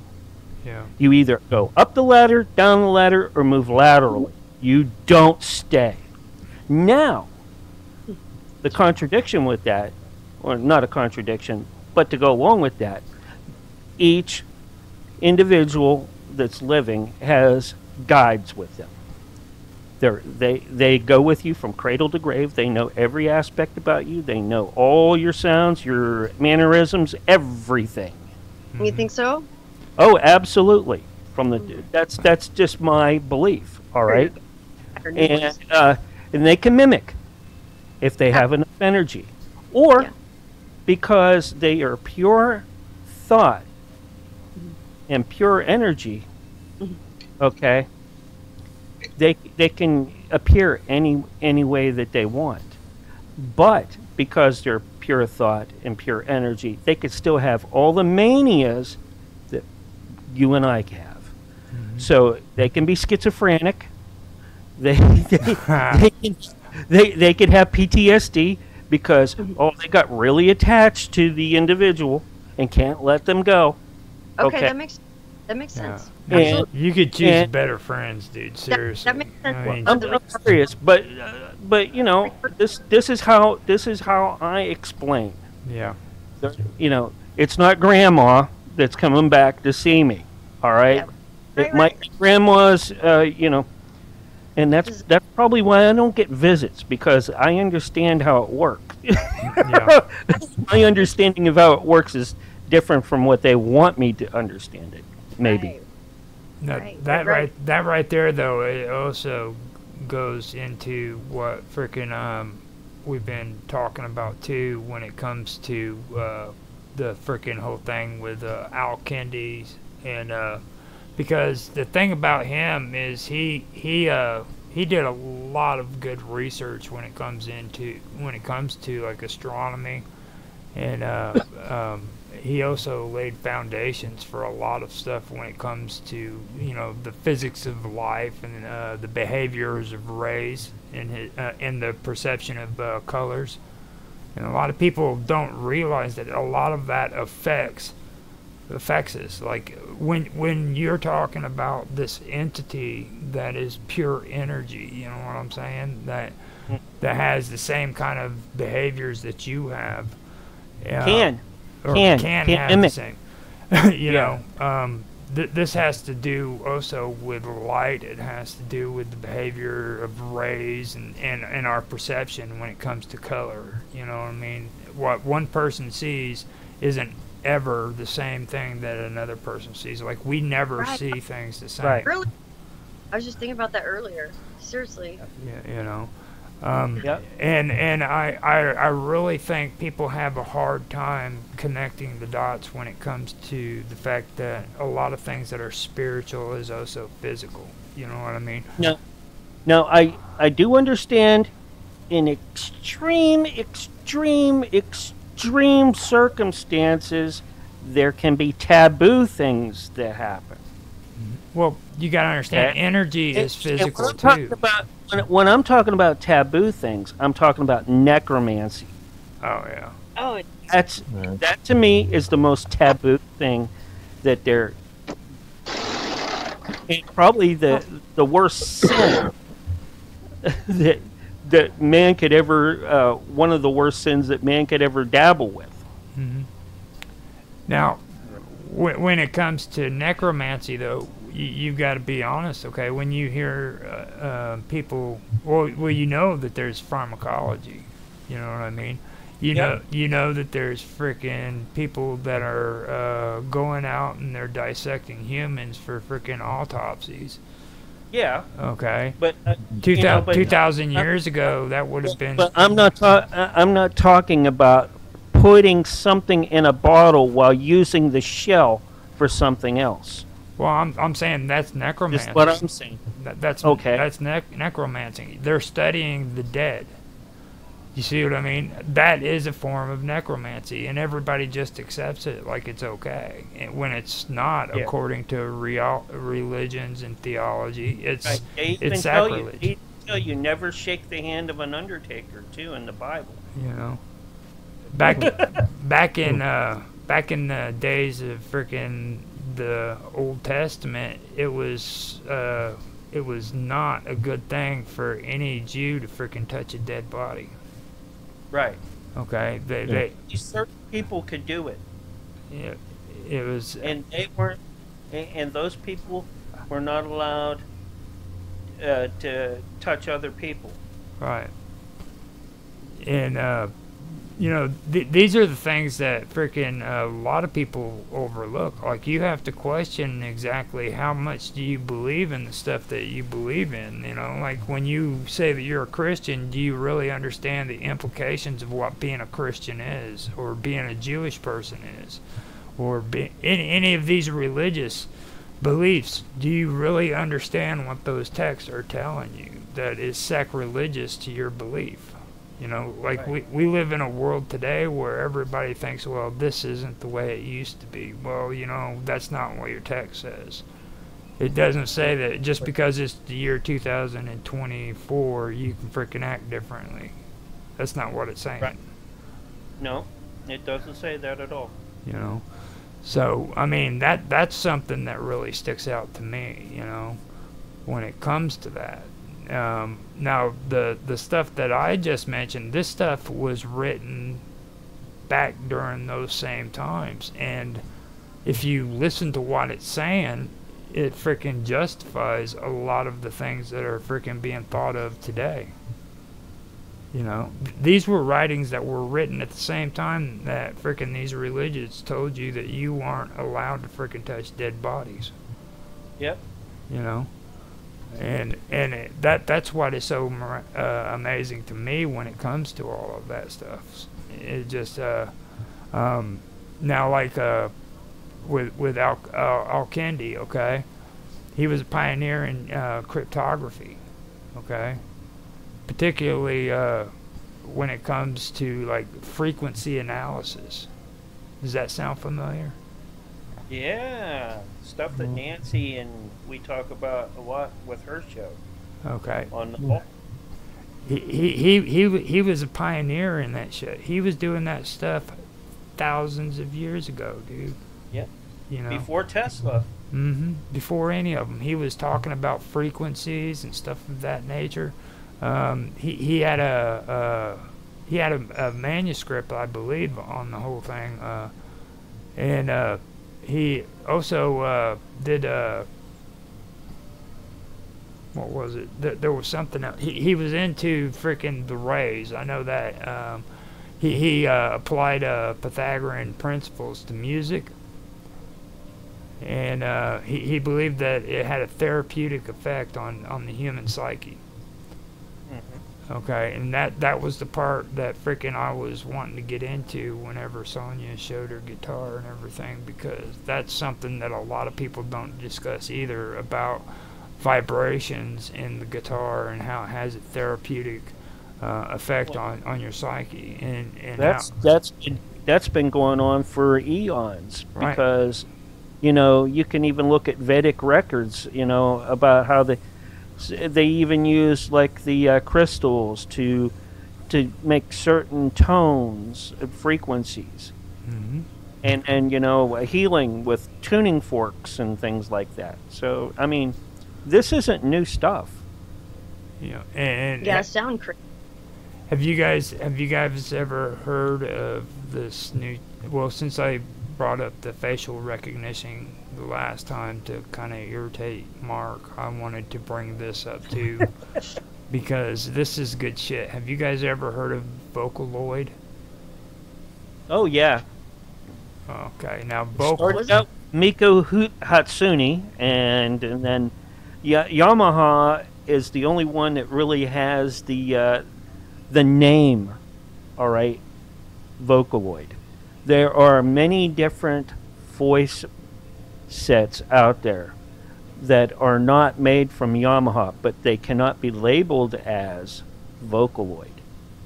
Okay, now, since you are actually probably the only other person I know who can frickin' mention it, I can read this, or I can just let you kind of give a little bit of your take on it first. Go ahead and read it, and then I'll give you a little bit extra that I've got from it. I actually have a lot of Vocaloid music. Okay, now the thing is though, is I want your raw opinion of it rather than me reading it out. So I would rather you say it, because then if you want me to, I can go over it, but I want your raw take on this, okay? Because this is very cool shit. Yeah, I think it's really interesting, and I think when it first started out, I thought it was like, that's going to be a way that, you know, if an artist, ever gets sick, or loses their voice, they can actually still perform. All right. That's how I looked at it. I looked at it as a tool, and then I started collecting it probably about maybe 16 or 17 years ago, maybe yeah, a lot longer than that probably, because I really kind of liked the sound to it, and it started out with like one or two of them, and then it went up to like 250 different voice sets, and each one of them has a name, a personality, and they can actually throw them together and make like laser shows and holographic shows out of them. And they do those things at concerts for that, which is really neat. But I don't know. I mean, it still has the old voice sets are still, that Yamaha has are still have a kind of auto-tune sound to them. Some of them, and others don't. Now with voice sets and things like that, now you can with music generation and that, you can actually make a whole song without ever having a band or a group. You put in what you want it to do, and it'll generate it for you with the lyrics and a singer that you might know or not know, or you can tell it, well, I want it to have a combination of these voices. Can you combine them? And then because we don't want anybody to be copyrighting us and things like that. So because all those voice sets, when you do it that way, are not copyrighted right now, and you can't copyright those. But if you use the Yamaha deal for label Vocaloid, or any of like the other company ones that have specific sound for their voice sets, oh yeah, they're copywritten. Well, patents are, yeah. Patents. Yeah, it's really. I don't know if that answered your question or not, or about it, but I always saw it as like a neat, cool tool that could maybe even help people that are mute, be able to some vocalize without having the ability physically to vocalize. Now, see, the reason why I wanted to bring that up, and I'm glad that you said all that stuff, was because of Al Kendi. Okay, now Al Kendi had a love for harmony, and it extended into music theory. He sought to explain like the mathematical relationships between musical intervals and their emotional effects. So that was why he studied. He wanted to understand the relationship between the emotional effects and between the intervals in between each note and stuff of that nature. Now, the whole thing when it comes to he did a compilation with treatise on the composition of melodies is what he ended up doing, and the whole thing about it that for me that really sticks out to me when it comes to the whole esoterics part of it is, I don't know if you guys have ever heard of well, this is something that was cool because it's going to piss off both of the marks, but because I know they both hate it, and it's K-pop. Yeah, okay, I want to talk a little bit about There's a time and place for it, but I like J-pop a little bit better. Actually, J-rock is a lot better than K-pop. Well, let me let me bring up this guy. Have you guys ever heard of Kikuo? Who? Kikuo? No. Okay, But my daughters probably have. Kikuo is a Japanese musician, if you want to call it that. But he's a songwriter, and he does Vocaloid. He's a Vocaloid producer. Now this guy, he doesn't outright say that he's into the esoterics of music, but you can kind of get that creepy vibe from his music, because what it is like this is like J-pop or K-pop or however it's said. But he does it in a way where he brings out like the dark part of stories in a K-pop kind of tradition. You know what I mean? If you've ever listened to it, it's all just kind of like Fuzzy Bears kind of shit. You know what I mean? Yeah. Like you had that, and whenever you turn around and you listen to him, like he does songs that are kind of like that, but it has a freaking real dark side to it as well. You know what I'm saying? And it's really, really, really strange. Like he. Well, that would not be unsurprising though, because the occult in Asia connects to everything. You know, from the air they breathe, the broom that they sweep with, the floor that they walk on, the way their furniture is arranged, everything. All right, so that does not surprise me that if there's an occultic connection there.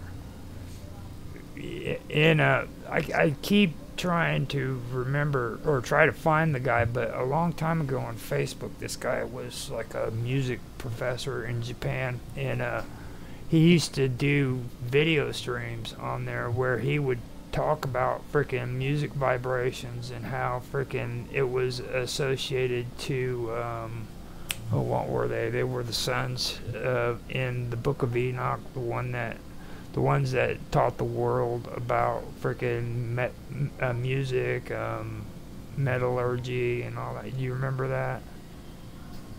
Yeah.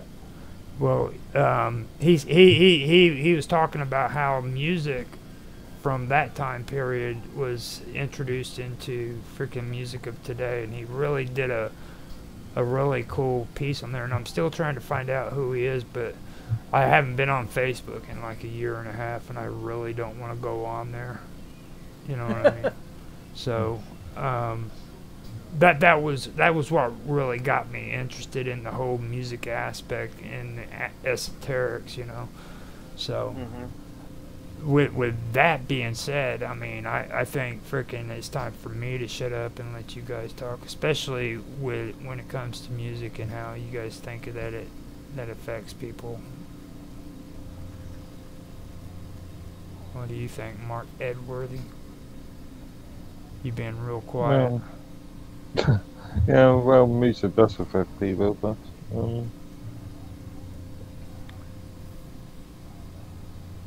No, What? he says it does affect people, but he does. That's about as far as he's gone with it. that's my thoughts for the moment. Now, do you think it could affect people on a large scale? What, mass hysteria? Well, we were talking about the hippies just a little while ago. If you want to go into that, then you have to bring up the miracle of Donovan. Okay, I guess. that's going to take you back to around Woodstock area, where Donovan, the guy that sang "Mellow Yellow," came out and did a concert, and there was a huge storm, and he told everybody if they put their hands together and said it's not going to rain, and it would stop raining.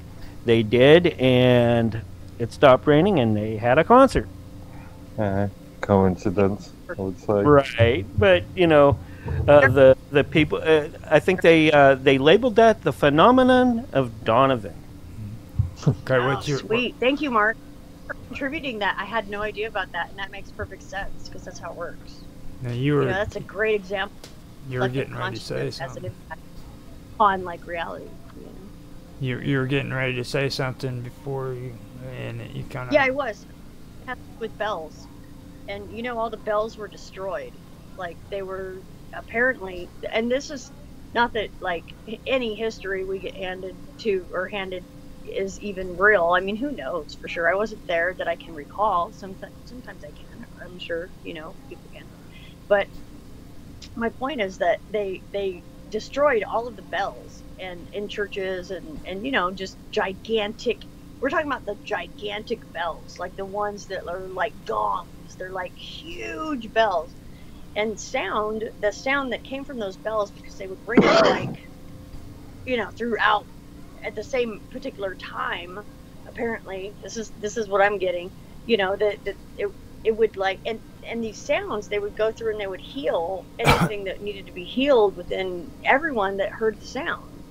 It was just, you didn't even have to know about any. It's not even like knowing about anything. It's just that sound healed like anything that was like fucked up in a person. It like aligned your energy, and it was beautiful. And so, and this goes into the Tartaria thing, which is kind of controversial or whatever, but all these bells apparently were destroyed. Like they destroyed all of the bells, and they being the folks that had all the money, the power, the resources in order to travel places to destroy bells or to do, recreate the scenario in the place, like the ones who, like shot down some of the buildings, with like a fucking aerial laser or whatever Maui you want to call it, you know what I mean? That kind of thing, to where it's like, well, so basically it's just any little thing that could happen to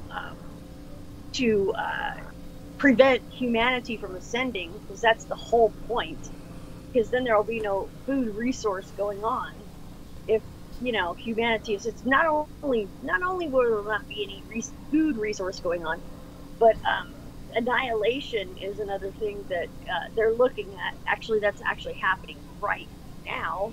Just saying. And so there's that. Now, when you mentioned that actually got me, stimulated me. I liked hearing that. So. Good. It should, Roger. It should. Now you said bells, okay? Now, bells, just so I can kind of put out some insignificant facts here that people consider just small facts that mean nothing. I'm going to point it out because that's what I'm cool about. Okay. Every fact is significant. Okay. Come on. Now, bells were often baptized, and once baptized, they were believed to by many within the Christian Christian beliefs who were Christians. It was believed that it possessed the power to ward off evil spirits. Okay. Right, or heal. Same concept. Because the only reason we have ailments is because of evil fucking shit trying to come in. Mm-hmm. Now, also to add to that too is in China, wooden wind chimes were thought to attract good fortune while repelling evil spirits. Yeah. Same concept. So you have that connection between the wooden wind chimes and the bells, and this is from, they're both sound. So what I'm saying is if you're going to go there, then I'm sure that there's a frequency for dream weavers too when wind blows and air goes through them. Mm-hmm. Now, sure, absolutely, I wouldn't agree. A lot of people look at dream catchers and they think freaking, oh, that's just a dream catcher, but they don't understand either that is also a mandala. Okay, if you look at the way mandalas are constructed, that's how mandalas are constructed. I actually had to do one on Blender for my buddy Mr. Robot, and to this day, freaking, well, not here recently, but Bob Dub kept forgetting the fact that this is supposed to be a mandala, and she kept calling it a dream catcher, and I was like, no, it's freaking mandala, because people see these mandalas on the internet where it's freaking these images of cool, you know, freaking illustrations, I guess you could say, with music. You'll see it all the time on videos, but that's not a mandala. You know what I mean?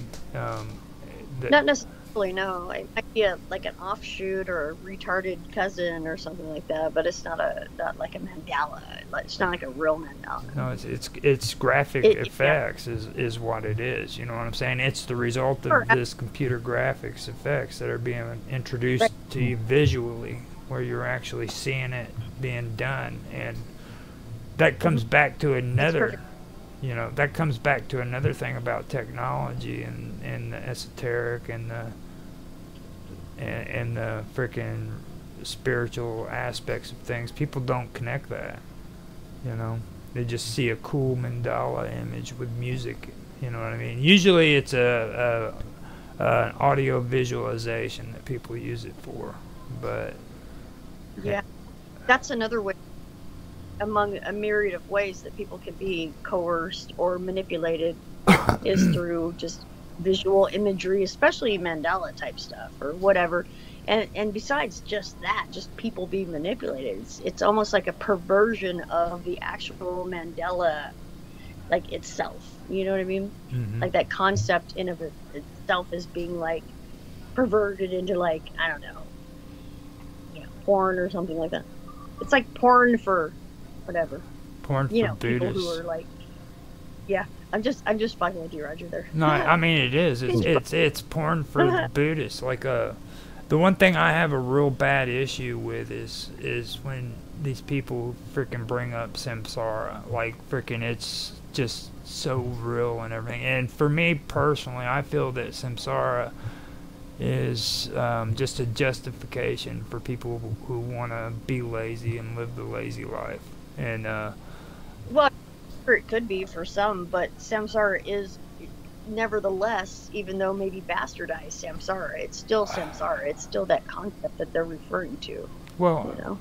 Also, you also got to take a look at like in Christian religion, you have denominations, just like that. Buddhism has denominations as well. So any religion. So when I hear the word samsara coming out of a lot of Buddhists who talk about that stuff, they are the traditional Buddhists who don't agree with tantric traditions being introduced into their religion. So they want to verbalize in an aggressive way about samsara. And a friend of or a person that I know of made a reference, which was pretty good, about a Buddhist who came upon a bridge that he had to pay a toll for to get across. Well, instead of paying for the toll, he went and he sat next to the frickin' river and he meditated on it, hoping that through his meditation, he would just miraculously appear on the other side rather than paying the toll. Right. It's translocation, is what that's called. Right. That's a natural human thing. Mm-hmm. Now, samsara would be overcomplicating the fact that instead of going and paying the toll and crossing the bridge and being done with it, he'd rather sit at the edge of the stream and meditate over and over again, hoping that he would be transformed or transported to the other side of the river. You see what I mean? And so, I mean, that was a good analogy of it, but I still don't. Did he go upward? Was he able to, like, move there? Well, I'm just saying, like, I don't know the outcome if he was actually able to. I know that the whole plot behind it was just get up and pay the toll rather than sitting there and meditating about making across the river. Well, what keeps coming to my mind is, like, who has say of the land? Where does that come from?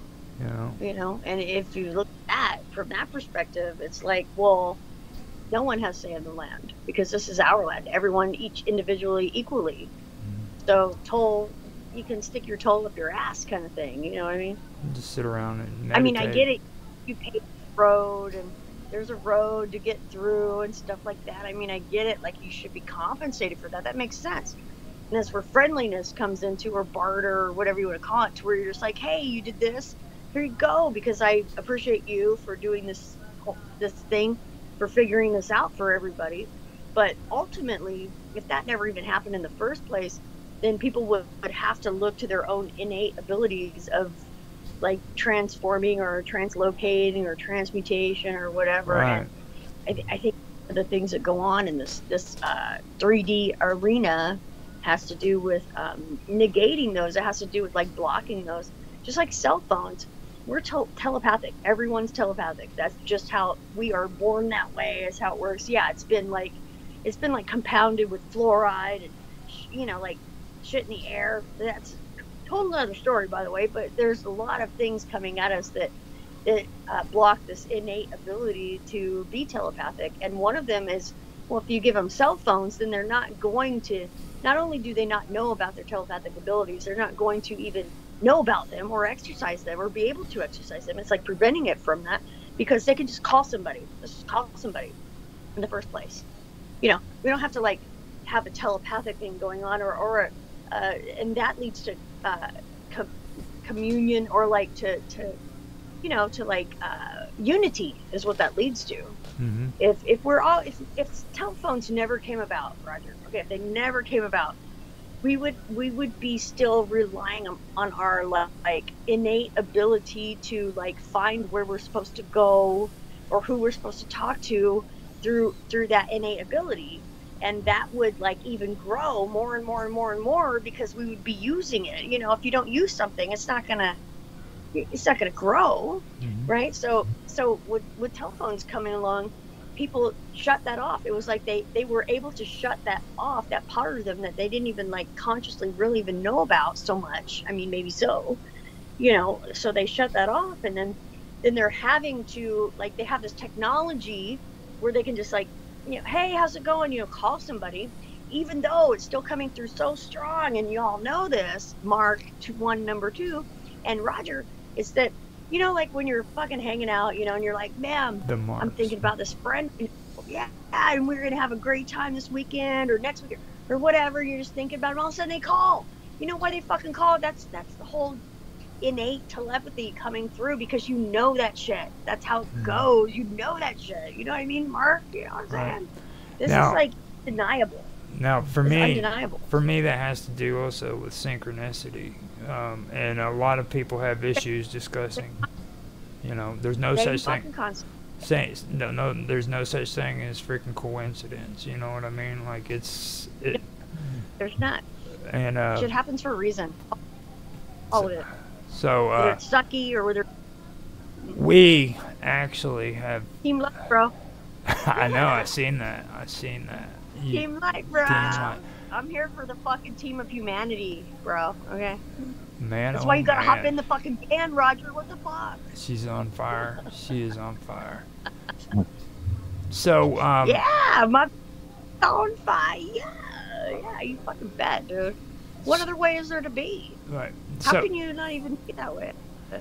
No. See, the thing about me is with samsara is, like, where I'm talking about is I've learned to discern things, and from what I've learned about people who always brings samsara up, it's usually those people who are real strict on discipline and duty and freaking responsibility, sure, and things of that nature, and they always want to throw that word samsara out to justify the reasoning for thinking like that. Like, we have a responsibility as a human being.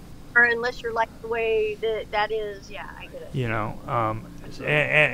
And I have an issue with believing that, because that takes away from the people who freaking do believe in meditation and do believe in transmutation and all that stuff, It's not the fact that I actually believe in any of it, or if I don't believe in any of it, but I do see that it's not right to freaking criticize this group so that it makes you look better.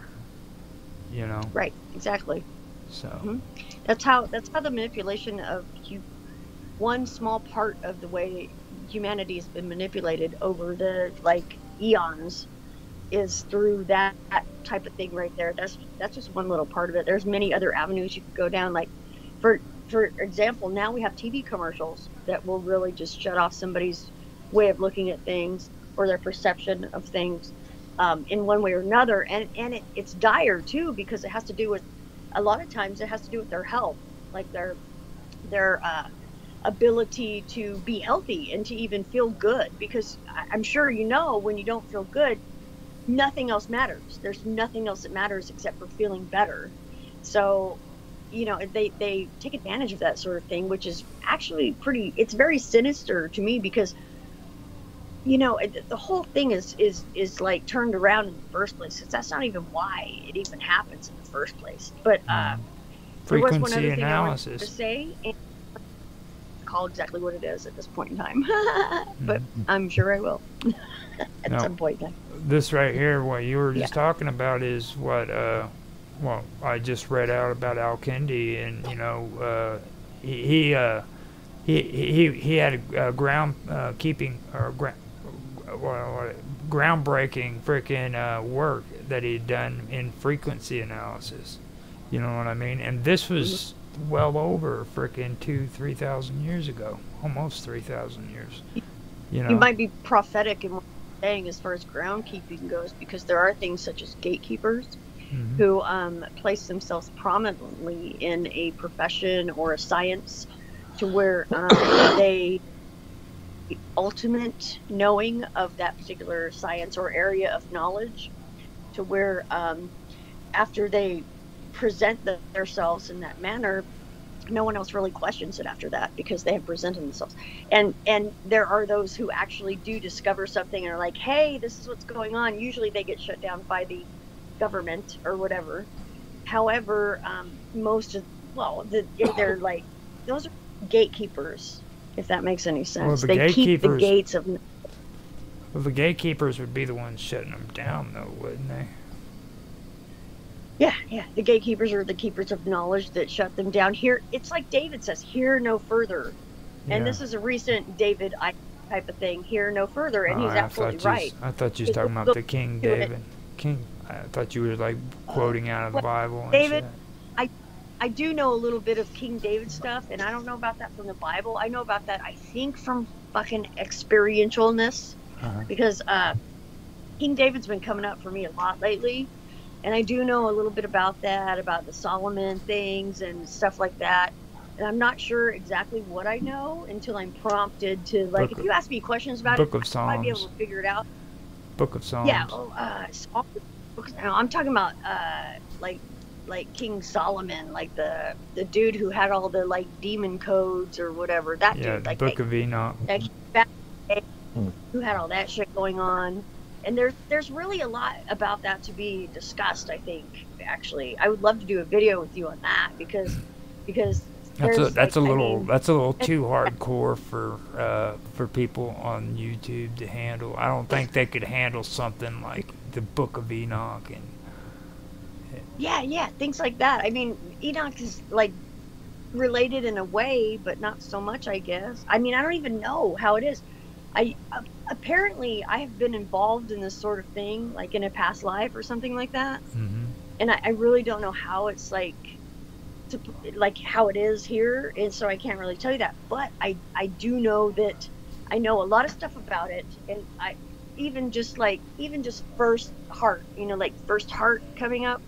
I know a lot of stuff about it, and I didn't even know I knew that. But the more people ask me about that, and the more I like interact with people who talk about stuff like that, I'm like, oh shit, yeah, I know about this shit, dude. I mean, I can like go in and like relate this shit to folks, which would be phenomenal. I mean, how phenomenal would that shit be for real? Like, that would be good.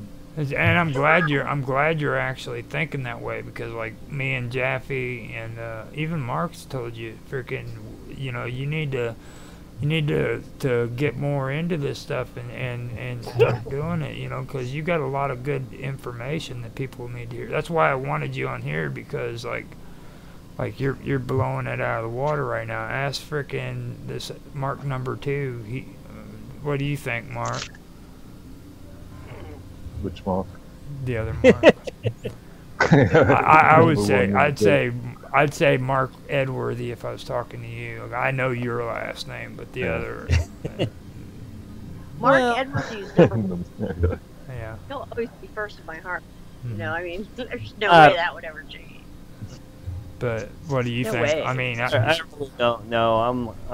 I just want to go with it because I feel when it's all said and done, it's done and over with anyways for me. yeah. Yeah. That way. Yeah, I do. Because I've been told, you know, that I'm an old soul. So I'm like, you're gonna have a choice when you get to the end. I'm like, okay, I choose oblivion. Oh, really? Why? I choose oblivion. I'm done with it. I'm just done with it. Well, I don't want to go Really? back You're ever again. not I don't gonna want. I don't want Why'd you anything. I don't want any attachments. I don't want any part of my body or any of that to be to contaminate anything Like else. Yeah. My soul, same thing. Fragments of my soul. I don't want any of that. I want it obliterated into oblivion. Oh. That's You're where the main walk. Why would you walk in with that? What did you? I was going to ask you earlier. One of my questions was why. I've why been did through you a walk lot in? of different past lives, Sure. and all end very bad for Why? the worlds that I've been in. Extremely bad. Right. And I don't want to go through it again. Mm. Well, And look at if you that's now. if What that's the happened? lesson, So much different. then my container, without the container, Right. I'm still stuck in a loop. I have to break the loop, and to break the loop, I want oblivion. Now, You don't let break me the let me ask you something here. You guys would know this. Hold on. What is the name of that religion that believes in allowing the birds to eat the flesh off of the body and burning it, and they can't? You can't burn it. There's certain sects of Buddhism that allow that. Yeah, And it comes in from Hinduism too. yeah. But I take an approach to that Buka because or something. they also believe that destruction, creation, and then you have your elements. I want to go to destruction complete. I'm gonna That Google. doesn't make any sense to me. Because I feel that that's where everything always ends up leading anyways. So just jump to the end. Very pessimistic fucking like viewpoint. I mean, just come on. Yeah, really, it's a very fatalistic look at life. It is. Yeah. It's a fatalistic kind of look at life. It's a fatalistic look at spirit, but it's also, an end to a means. All right, and breaks the cycle. Wow. Well, if you mean to do that, I guess it would be an end, and there would be a cycle kind of broken. But I think it would be your own, not the collective. Yeah, the collective will heal over time, Prosper on. but not my problem. Once The Bond. It's My done. problem. It was the Bond. The Bond actually were the ones who believe in that. Like, not my. Yeah, That's because so, you love your wife. no, I'm divorced 3 times, so I have children. All right, 500. He has 500 7 kids. 7 kids. Okay, He has a football team. You're single. Yes. Is that what it is? No, You're he's single then, Mark? I'm single. Yeah, yeah, I'm he's single right now. He has like 500 kids or a football team. No, Oh, 7. 7. A lot But of lots of love going on for somewhere or another. Because who would want oblivion? You Why realize- would you want that for humanity? you realize Number It doesn't one- make any sense. Number one, I don't believe in reincarnation. Not Sure. reincarnation. I do believe in reincarnation, but I don't believe in ghosts. Okay. But And with that, I want to end Mhm. it all with that. When my life is done, I want everything that was Well, it's attached not to gonna- anything like that to be done and over Fuck it. with. come on, that doesn't happen that way. It doesn't happen that way. well, It's still gonna be there. Why are you so unhappy? it doesn't have to be unhappy. I mean, it's I'm like, not It doesn't. I'm not It doesn't have unhappy. to be. you know, I'm You're not unhappy. see, and this is what I'm talking about. This is people's Making way of sense. thinking about it. You know what I mean? It's like, Yeah. you got to take a look at it and say, I'm not unhappy. you know, it's like No? there's actually a certain Right? there's a certain Never warmth in the idea of oblivion. With oblivion, it comes the end. You know what I mean? Absolutely. Absolutely, there is. Every day That's- it's shoved to on me- me. Every day it's shoved. To me, Oblivion, like you. oblivion means complete fulfillment. Yeah. All right, That's it. to me, Maybe dark Me. space out there where this exists is, but that's still not oblivion. There's still like other folks who you're connected to, Mark motherfucker, okay, that don't want oblivion. You're not alone. I'm not You're saying not it for everyone. I'm saying it. This is what my soul direction. You have What? an impact on the whole. You are a starseed, motherfucker. You need to step up to the plate, motherfucker. Okay? Period. You already know this shit. I shouldn't have to even be here telling you this. But I would love for you to wear one of my starseed t-shirts because you are. See, she's something else.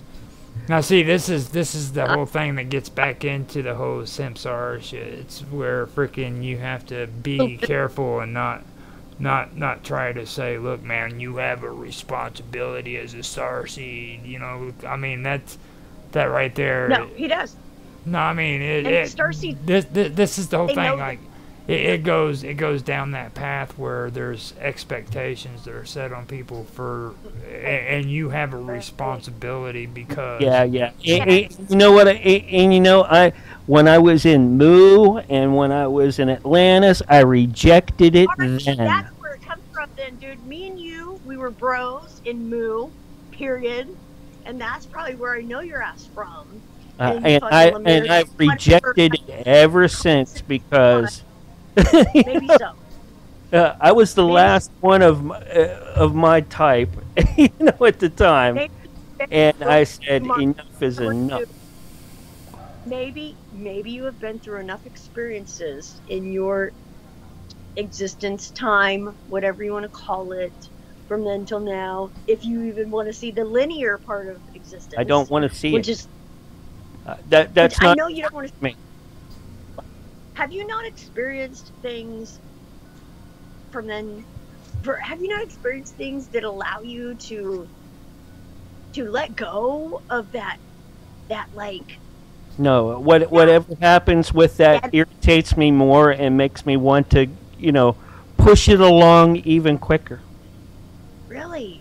Not Really? not What not happened? not my time on as I am here, because I know if I do that would be very You're walking bad. sometime. And I'd end up Why back did- here again because I know that I have to sit and wait. I have to wait my turn. See, that's No, why you I don't. like You don't have to Do Fugazi. that. I like I'm going That's probably to the do that. problem. Sitting and wait- Even What if are you I sitting and even waiting? if I have to put my hands under my ass when I sit, Mhm. I See, know I have to. Have turn. you guys ever heard of a band called Fugazi? Oh yeah. Now, Ian Fugazi, McKay. yeah, he came out. They came out Ian with a song, McKay. the waiting room. Okay, if you get a chance to listen to the waiting room, and it explains a little bit of what you're talking about waiting. Okay. Because they can't get out. Mhm. You want to kill? You know. Two, and this goes for everybody. But mark number 2, I want to say that I love you, and I honor all of the reasons and the things and that you feel and think and in any like dilemmas. Things are hard. Things are hard, especially in this place. Things are very, very hard. I am just so When I glad tell you- that I don't have the abilities, or I'm allowed to use the abilities that I had, because I was a reaper. Oh, interesting. Now, River Of life, period. like the Grim Reaper kind of Reaper. Societies, destruction. They would send me or one of the other 4 from this group to do these things. And I'm done with it. Okay. And it usually Do you was still do that? probably on another level when I'm sleeping. They still rope me into doing things. So, well, you can. I'm pretty sure that you know. when it comes to when it comes to those, and it's all and politics. I'm done with that too, and I'm not talking about this world's politics. I'm talking spiritual politics. There's no politics and spiritualness. Oh There's yes, there politics and is. spiritual- The group I've dealt with there, you could call it politics, you could call it whatever. But they will trick you into doing things that you don't want to do. If you're involved with politics and spiritual anything, then that right there tells you you're not actually involved with spirits that are like that's not even a good thing because there's no hierarchy. I know. I know I have a lot of Draco reptilian through me. Oh, that's what it is. Well, that explains everything right there. All right, there you go. So, Welcome, my lizard. Fucking I love lizard. you too. so Just I like- welcome. I do welcome Oblivion. You fucking lizard. I know. Okay. Bro. I even said the Nothing F happened, word bro. and nobody even said nothing, dude. Yeah. Like, they're just like, come on, No, dude, right. seriously. Like, how many I know, people bro. cuss at me and say, Roger, you need to stop saying the F word. It makes you sound bad. This is a conversation between like fucking us and stuff. So. That's right. You I didn't guys, even hear. Notice how clean I can keep it though too Yeah. while I'm going along. yeah, you did good. Now, Absolutely, no. you You're doing a guys, very, very, very. you guys have achieved So that was freaking. walking was it a reptile type thing? You or- guys have achieved 2 No, hours no, and 50. no. Hold on here. Hold on. The walk-in. Okay. I love you, Roger. The genetics were already in the container. Okay, yeah, they're in place. Okay, that makes sense. Okay. I get it. Not the other, and the transference isn't part of that. Okay, though it can pick up and connect with it. I'm confused now. Yeah, it can get really detailed. That's why I don't get into it. Now, What? we know, I mean, are I at, hold up, we are at 2 hours and 52 minutes now before we hit 3 hours. So we do need to come back later, like you said, and discuss the Book of Enoch, because there's some good stuff that we've been actually doing with Nancy on her channel, and I would love. Yeah, I would love to frickin' come and do. And some of those folks in the Book of Enoch, I'm sure that genetically, somewhere down the line, I was connected to them. Right. Well, maybe Yeah, so. I don't Maybe have the every- height. I don't have the height, but the awareness and things like that. You know, You know what? size. My whole thing for you is like love. Period. Oh my goodness. Oh my goodness. Okay, it's going to take you a while to get used to Mark. I would call him Mark W, but Yeah, that's fine. Mark number 2. Mark number For 2. me. But For me. you need to get For you. like he you know, that freaking touchy shit just doesn't work with Mark, dude. No, it doesn't. He Yeah, I'm the guy. I'm the guy that says, "Fine, let's push the button and see how the reset works." yeah, Mark is me interesting. too. I I am. love.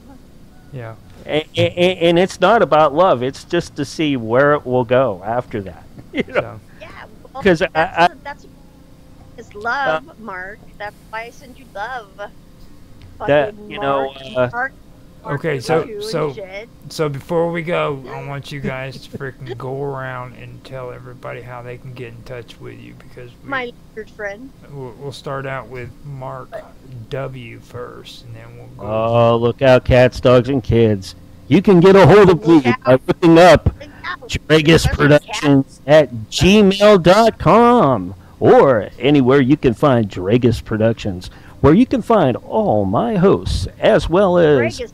all the stuff that I take and produce. And sometimes I even do AI art, which is, Mark these things. You know, he loves AI stuff. Yeah. You love him Love it. because I'm Love going to it. post the shit out of it on mine. So you have to go through and be like, oh, Mark, Mark, you can't be posting that kind of stuff without putting on there that it's not safe for work. Yeah, I don't know. You read the terms of service? Okay, so now, Sonia, let everybody know how they can get in touch with you. GalacticFire.com. Galacticfire.com. Okay. It's TE, not TIC. It's because it's tech. It's a little bit different tech. It's very soft tech, technology to just make you look at a different perspective. It's perspective technology is what it is. I would say. Okay. Absolutely.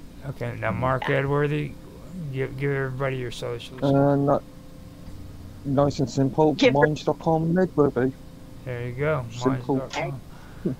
You can find me on Skype, and you can find me on Discord. On Skype, you can find me at Roger Hanson for my own personal account. I also have WoW Talk, and I also help Summer Todd do her show, Summer Todd's Mystery Show, on well, usually it's supposed to be Saturdays, but whenever she feels like doing her show. You can catch me also on the Wonderful World of Weirdness, which is where this is being streamed to, as well as every other place. I have an account on X with that goes by Rog LOL 1973 and at ROGLOL 1973 if you want to see me there. I also have my minds.com account, which I don't use very much, but you can contact me there at Roger_Hanson. So that's about all I want to say. Cause and before we go, since my hosts aren't here, flat or hollow?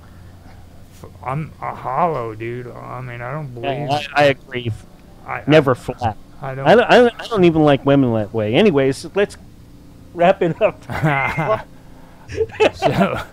So with that, I'd like to thank everybody for showing up, and we've actually had a pretty good stream here, so I appreciate you guys for freaking coming in and talking. So with that, I'm going to end, and thank you guys for being here. Thanks for having me.